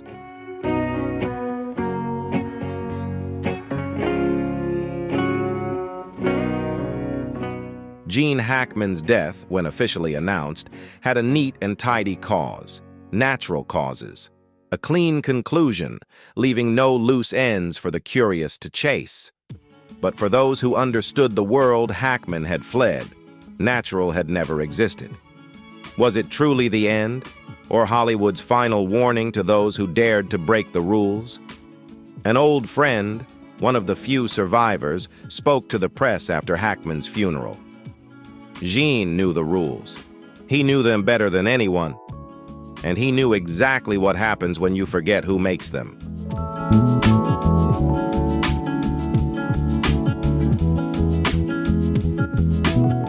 Gene Hackman's story didn't end with a quiet grave in Santa Fe. It ended with the sharp slam of an office door behind him. The first officer entered the wooden house where a silent landline sat by the window, and beneath a drawer lay the final note. "I never wanted to survive." Gene Hackman closed his eyes, but his last words echoed, not as a soft farewell, but as a scream ripping through the glittering mask Hollywood used to conceal its rotting conscience. That secret. Who dares to hear it all?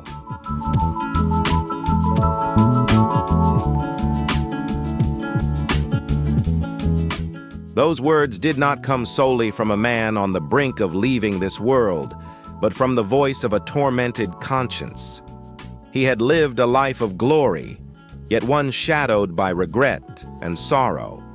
He had devoted his entire being to art, but the price he paid was deep wounds and irreparable loss.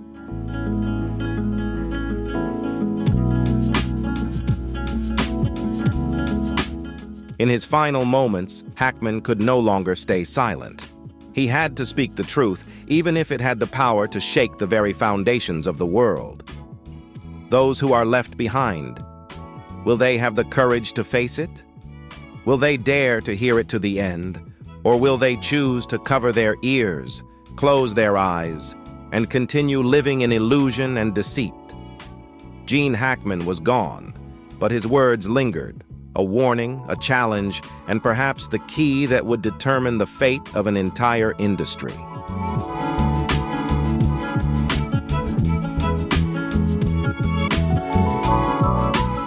If you're surprised by the story of Gene Hackman and the secrets of Hollywood, don't forget to hit like, leave a comment sharing your thoughts, and share this video with friends who might be interested. Thank you for watching, and see you in the next video.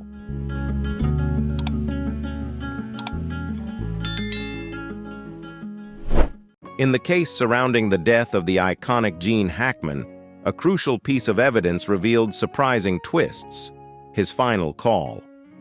What initially appeared to be a moment of panic, this brief conversation held key details that assisted investigators in uncovering the truth behind Hackman's tragic passing. Join us as we dive into this investigation, exploring how a short phone call helped unravel the mystery and reveal the true cause of this legend's untimely departure.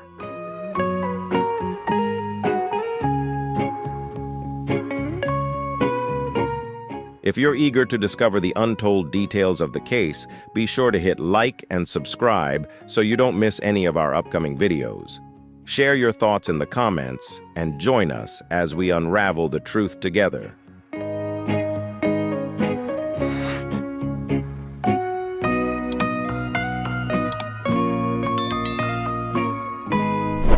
When silence becomes suffocating. Gene Hackman and Betsy Arakawa's home had never been one filled with loud noise. In his later years, Hackman embraced the solitude of Santa Fe, where sunlight gently streamed through aged window panes, and the house was steeped in the scent of weathered wood, a quiet, timeless presence that clung to every corner. Yet since that fateful day, the silence that once offered peace now felt heavier, laden with fear. It was no longer the tranquil harmony it had been, but a stifling quiet, as if every breeze was blocked, keeping something unspeakable hidden, a truth too haunting to be revealed.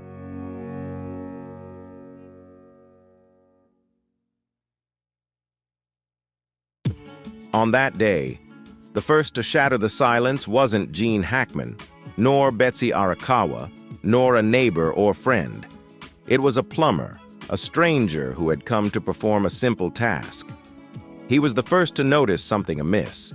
He wasn't a police officer, certainly not a psychic, but the chill that ran down his spine when his hand brushed against the slightly ajar front door would stay with him for the rest of his life. The heavy walnut door, always kept securely shut, was a rule Hackman never broke. A man who valued control and the certainty of doors that were always locked.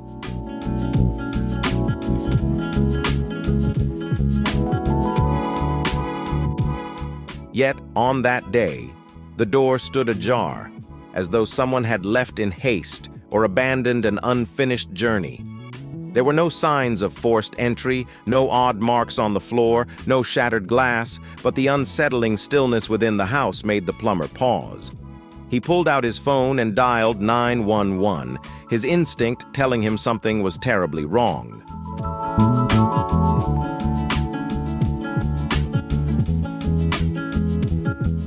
The first call didn't come from Gene, nor from Betsy, but from a stranger. His voice quivered as he spoke to the dispatcher, unsure whether it was fear or some indescribable feeling creeping up his spine. The scent of damp wood lingered in the air, mixing with the unmistakable smell of cold, untouched food. Meals left half-eaten, as though they had been set down in haste. Shaky hands had placed the food on the table, but they never returned to finish what was started. Outside, the water bowls for the three dogs, Bear, Nikita, and Xena, remained full, yet their familiar shapes were nowhere to be seen.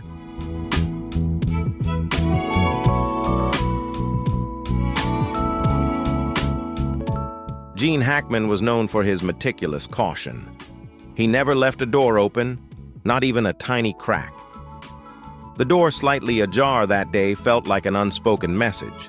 a subtle reminder left by someone to signal that behind it, everything had slipped beyond control. All the outdoor security cameras were functioning perfectly, yet curiously, the video footage from 36 hours before the 911 call was made showed nothing, an eerie blankness, as if time itself had been erased.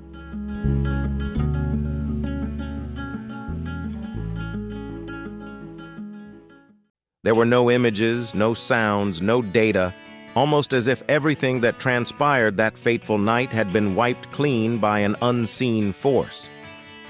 The maintenance worker didn't dare step inside. He lingered at the threshold, his eyes drawn down the dark hallway stretching into the heart of the house, where a faint light from the back window illuminated small dog prints on the tile floor. These prints were scattered, as though Bear, Nikita, and Zena had raced around the house, chasing something or someone that was impossible to define.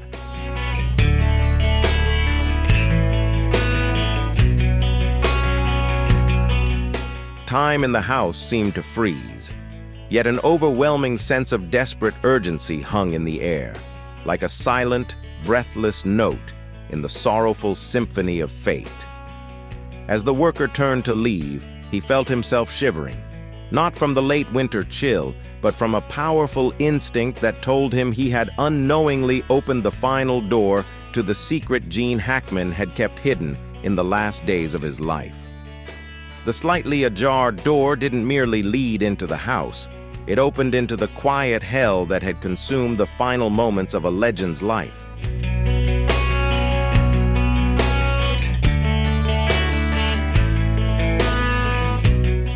The worker's fearful whisper lingered in the air. Santa Fe, a quiet afternoon, with the sun casting long beams of light down the gravel road leading to Gene Hackman's home. No one could have predicted that beneath this serene calm lay a nightmare brewing silently behind the wooden door. The plumber, thinking he was simply stopping to address a minor issue, had unknowingly become the first witness to a tragedy even the most daring scripts would never dare to imagine. Gripping his cold wrench, the middle-aged man circled the house, searching for any sign of life. After a brief pause at the threshold, he found himself unable to step inside.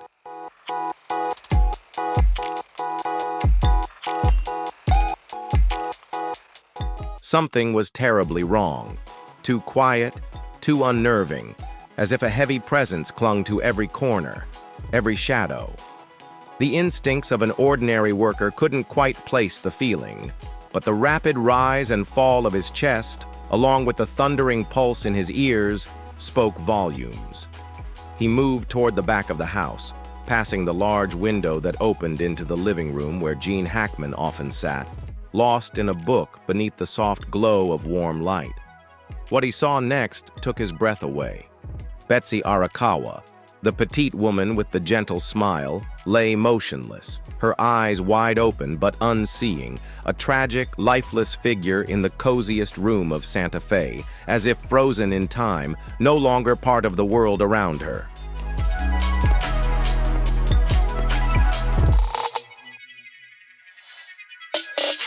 Damn it! Damn it! Oh, damn it!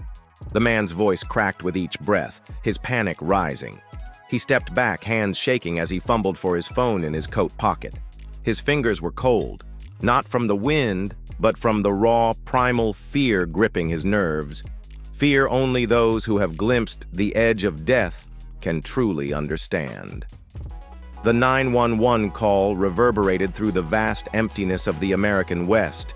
His words fragmented, stuttered, a chaotic string of sounds as his mind teetered on the brink. The dispatcher on the other end had heard countless emergency calls, but the way that voice fluctuated between terror and hopelessness sent a cold shiver down her spine.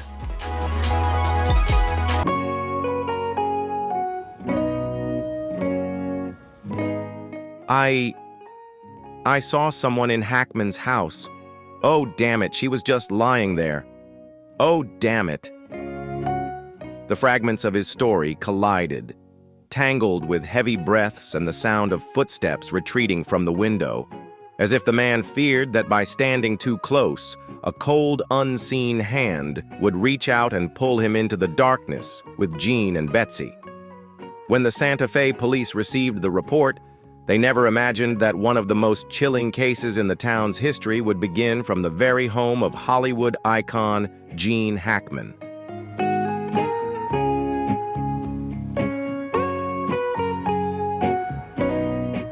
This town was too small for such tragedies. The locals were accustomed to land disputes, stolen trucks, or the occasional drunken brawl. No one was prepared for the scene investigators would discover when they stepped through the slightly ajar wooden door. Betsy lay on the carpet, her arm limp, her eyes wide open, but there was no expression of sheer terror on her face. That only deepened the mystery. She hadn't fought, hadn't struggled. There were no signs of a struggle. She simply lay there, as though she had resigned herself to something she had known, something she had foreseen, something that had caused the once strong woman to forego any attempt to escape.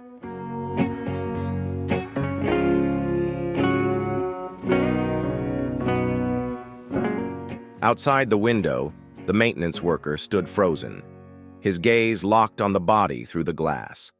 It was as if Betsy's eyes were still following him across the cold pane, straddling the divide between life and death. By the time the police arrived, the house had been sealed off, but the true enigma, the most chilling part, wasn't in the living room where Betsy lay. It was what awaited behind the closed door at the end of the hallway. Gene Hackman's office, where his final call had been made, where the real story was only just beginning to unfold.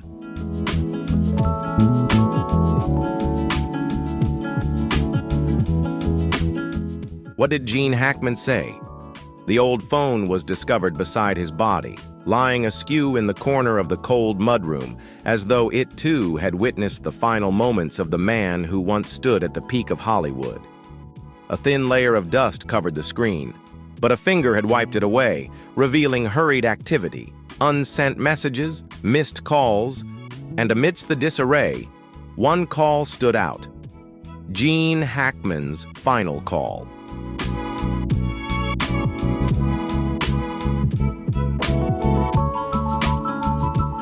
A leaked source from an anonymous investigator revealed that Gene Hackman made a call before collapsing, not a casual call, nor a lengthy conversation. It was incredibly brief, lasting only a few seconds, but every word spoken into the phone Gene held became an obsession, even for the most experienced investigators.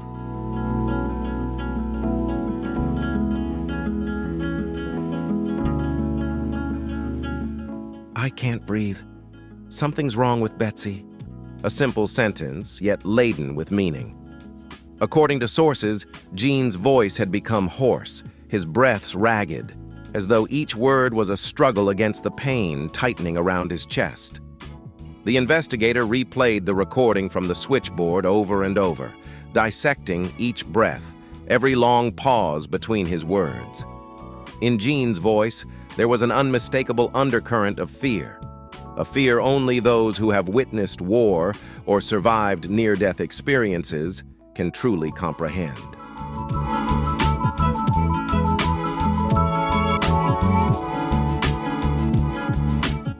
Gene Hackman, who had spent decades working on film sets alongside legendary names and playing commanding roles, unflinching in the face of both heaven and hell, found his voice trembling like a child in his final moments.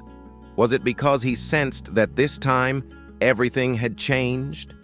Why did Gene mention Betsy in that call? Investigators believe this is the key clue. He didn't call to report danger to himself. Instead, he spoke of Betsy, the woman who had stood by his side for so many years. This suggests that in his final moments, Gene wasn't focused on his own safety. He was worried about her. He knew something was wrong with Betsy, even before the crisis began to unfold around him.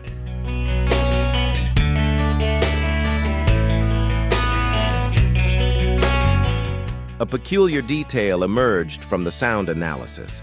Interspersed between Gene's fragmented words was the distant sound of a dog barking, possibly coming from the bathroom where Betsy was later found. This reinforced the theory that Gene had sensed something was terribly wrong with his wife, perhaps a sign of a health crisis or some other unforeseen event unfolding before him. And then, as he attempted to call for help, he too fell into a state of peril, unable to escape the danger that seemed to close in on them both.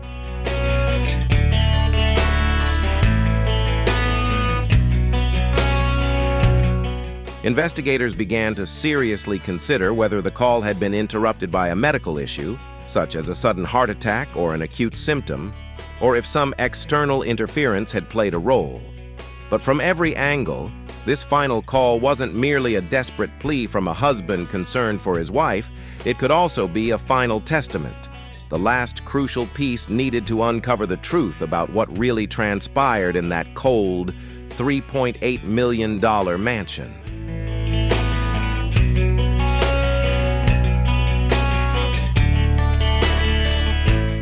Another source from the telecommunications center uncovered a chilling detail. Just before the line cut off, there was a long, drawn-out breath, its origin unclear, whether it was Gene or someone else in the house. It wasn't the breath of someone gasping for air, but rather the exhale of someone taking their final breath, an unmistakable sound, one that haunted every investigator who heard it.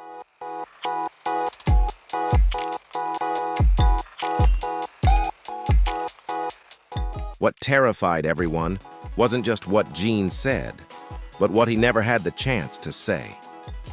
Something had transpired between Gene and Betsy, something only they truly understood. And when the final call was made, it wasn't just the fading voice of a Hollywood legend, it was the echo of a hidden secret, a secret that may never be uncovered. Outside the house where the two bodies were found, the sun of Santa Fe stretched on, indifferent as ever. But for those who knew about Gene Hackman's last call, that sunlight was merely a thin veil, masking the storm of truth that was about to tear everything apart. If you find the story of Gene Hackman's death intriguing and captivating, leave a comment with the number 1. If not, leave a comment with the number 0. Now let's dive into the next developments of the story.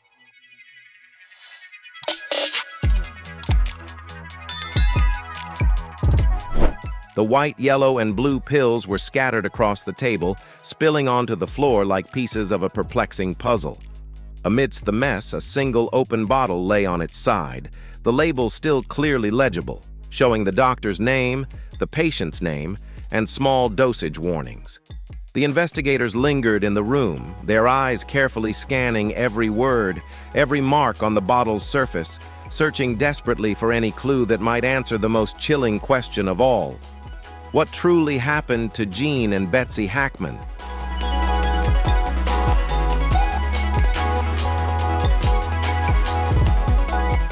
There were no signs of a struggle, no evidence of forced entry, and no screams or crashes heard from neighbors in the 24 hours leading up to the discovery of the two bodies. Most strikingly, there were no external wounds on either of the couple.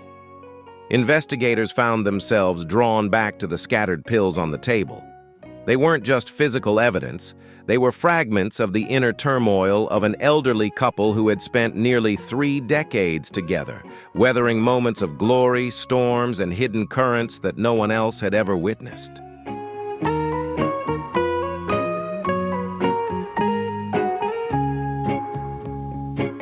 Gene Hackman, who had stood at the height of the film industry, appearing before millions with a tough, impenetrable exterior, had actually struggled with a weak heart for many years.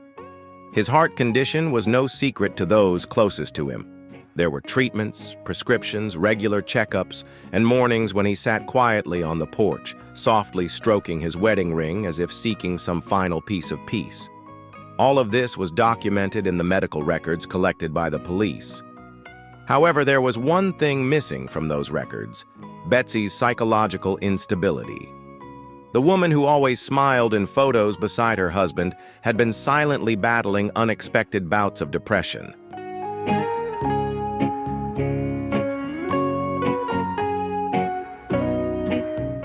Close friends recalled that Betsy would often sit for hours by the window, her eyes fixed on the world outside, occasionally breaking into tears for reasons no one could understand. After Gene announced his retirement, the bright lights of fame faded, and their sprawling home in Santa Fe became a sealed sanctuary where two aging souls found themselves trapped in long, suffocating days. The investigators meticulously examined each pill, some antidepressants listed in Betsy's medical records, some heart medications prescribed for Gene. But amid them were strange, unlabeled pills of unknown origin. Who brought them into the house? Who opened that final bottle?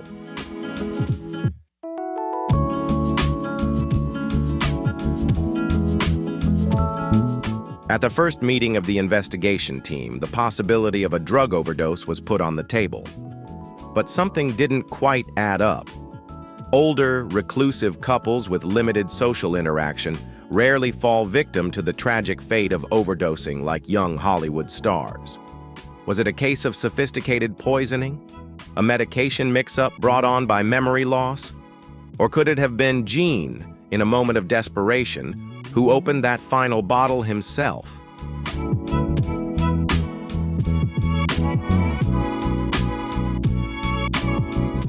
The biggest question still lingered in the air of the Santa Fe police meeting room.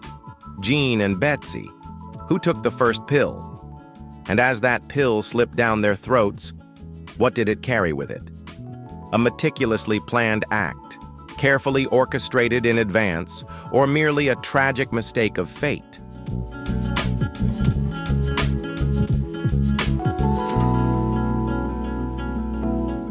As the forensic team meticulously gathered the remaining pills, the fading sunlight streamed through the window, casting a soft glow onto the corner of the table where an open bottle of medication sat, still and silent, like a mute witness. In that dim light, it almost felt as though two faint shadows lingered. Gene Hackman and Betsy, hand in hand, silently observing the investigation unfold, unraveling the secrets of their final moments.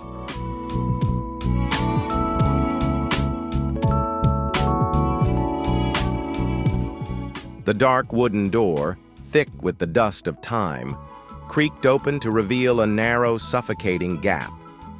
The dim light of the late afternoon filtered through the crack, casting a faint streak across the cold tile floor. That was the first glimpse the investigators had of Gene and Betsy Hackman's home on that fateful afternoon. No doors were locked, no chains, no barriers stood between the outside world and the two lifeless bodies within.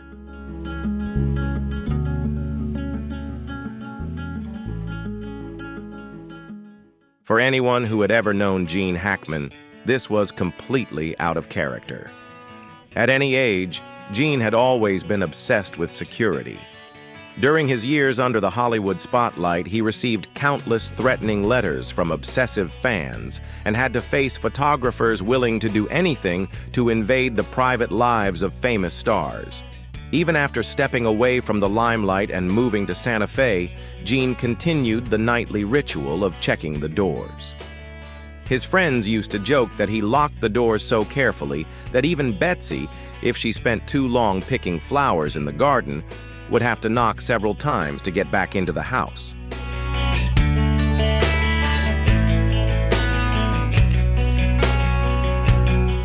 Yet, on that day, the front door was unlocked.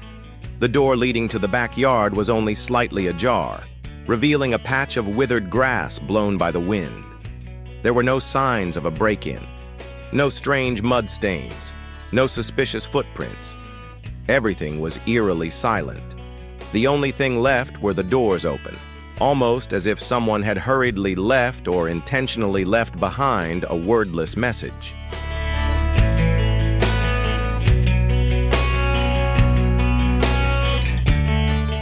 Betsy Hackman, according to neighbors, had an intense fear of strangers. She rarely opened the door to anyone who hadn't called ahead, and even delivery workers were instructed to leave packages outside the gate. Because of this, when news of the unlocked doors surfaced, local media quickly raised suspicions. Could there have been a third party in the house that day? Someone familiar enough that Gene and Betsy didn't feel the need to be cautious, yet also someone who may have witnessed or become involved in the final tragedy. There were no signs of a struggle, no personal items out of place, and every corner of the house remained as neat as if the couple had just finished lunch and suddenly disappeared from this world.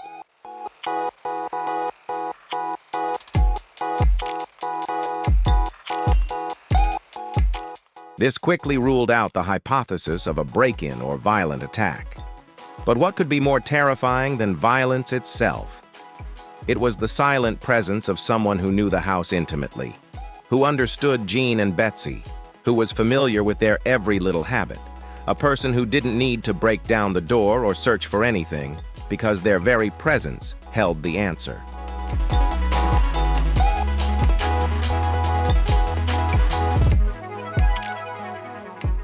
The investigation team reviewed the security camera footage from the area. Santa Fe wasn't equipped with a vast number of surveillance cameras, but in this quiet neighborhood, most nearby households had basic recording devices installed. The data from the 24 hours leading up to the discovery of the bodies was collected and carefully analyzed, with each frame slowed down for closer inspection. The result? No suspicious individuals were recorded entering or leaving Gene and Betsy's home, no unfamiliar vehicles, and no unusual sounds to suggest any outside interference.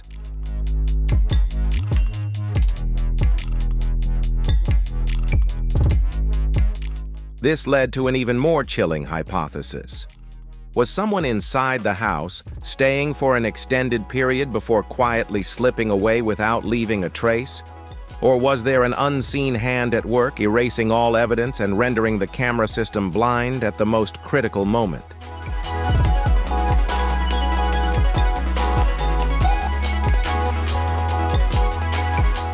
Amid the whirlwind of speculation, one question lingered in the minds of every investigator. If Gene and Betsy weren't the last to lock the door, then who opened it? And why? Why, in a house that had been securely locked for years, was the door left ajar that day, as if waiting for someone to return? As the last light of day faded across the threshold, it felt as though the door didn't merely open to the outside world, but to a dark secret, where truth and lies, life and death, intertwined in a labyrinth with no way out.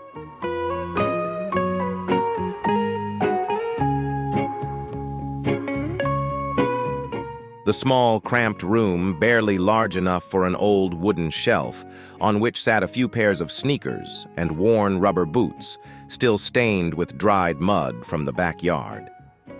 This was Mudro, a space Gene Hackman had rarely spent time in during his life, yet it became the place where he collapsed, his body twisted into an unnatural position, his frail hand still clutching the phone, a silent witness to the unsaid words of his final moments.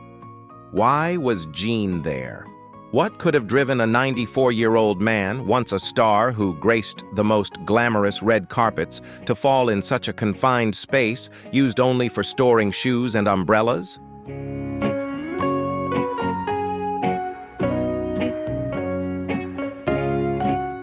The crime scene investigators spent hours meticulously examining every minute detail. There were no signs of a struggle, no blood, no evidence of a desperate fight for survival, just a haunting silence, as if Gene had entered Mudro carrying an unseen fear, only to collapse right at the threshold, his body crumpling in an eerie stillness.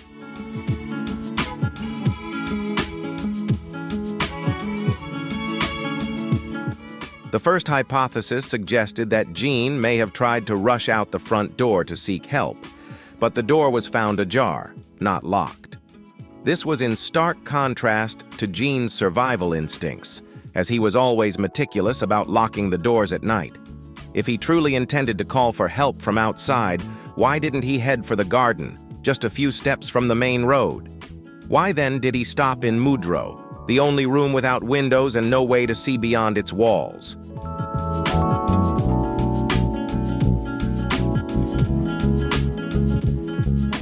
The second hypothesis was even more chilling. Gene hadn't been trying to escape outside. He was running from something within his own home, something he had either heard or witnessed just before collapsing. The forensic team meticulously searched every corner of Mudrow, every pair of shoes, every trace of mud, but found nothing out of the ordinary. However, as they continued to examine the phone in Gene's hand, the door to the true secret slowly began to creak open. The phone wasn't just a tool for communication, it was a silent witness to Gene Hackman's final moments.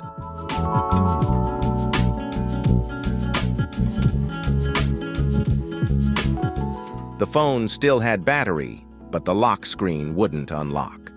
The investigators used specialized techniques to back up all the data, searching for recent calls, unsent messages, even audio recording apps or personal logs. Then they discovered a short audio file, a recording that lasted less than 11 seconds, but it was enough to send chills down the spine of even the most seasoned investigators. The recording began with heavy, labored breaths, broken and strained, as if Gene was struggling to swallow the fear rising in his chest. His voice quivered, fragmented, but one sentence cut through the chaos. "Something's wrong with Betsy. I can't breathe."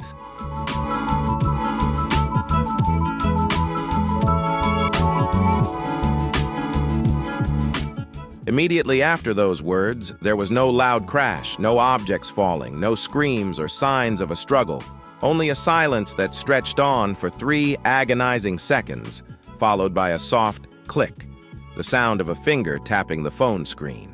The location data from the phone also revealed something puzzling. Just minutes before the recording was made, Gene's location shifted from the living room into Mudrow, with no indication that he went upstairs or ventured into the garden. It was as if the entire house had trapped him in a loop, leaving him unable to escape.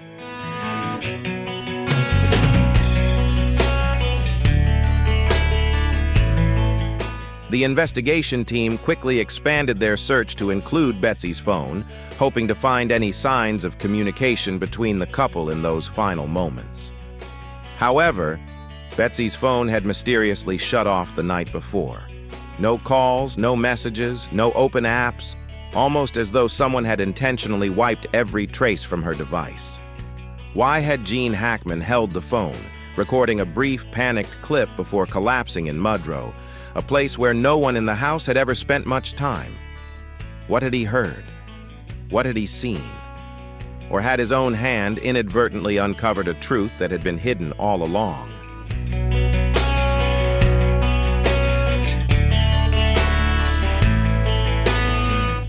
Outside Mudrow, the front door remained slightly ajar. The cold breeze of the late afternoon seeped through the crack, like the breath of an unseen stranger silently witnessing the final moments of Gene Hackman's life, but never revealing itself. As night fell over Santa Fe, the phone rang in the wooden house, shattering the stillness. On the other end, Gene Hackman's voice trembled. No longer the strong, resonant tone of a legend, but the faint whisper of a man nearing his end.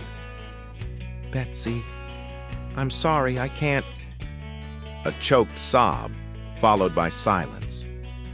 The call ended, but those words lingered in the air like a long-delayed confession, an explanation that would never be completed.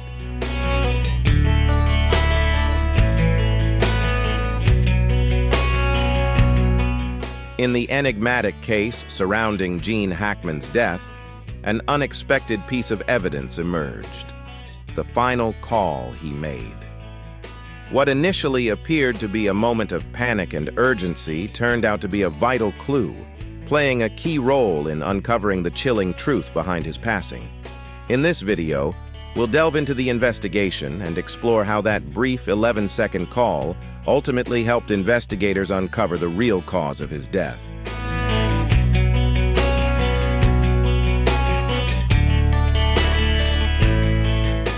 If you're intrigued by this case full of surprises and hidden twists, be sure to hit like, subscribe, and turn on the notification bell so you don't miss out on our next captivating investigation.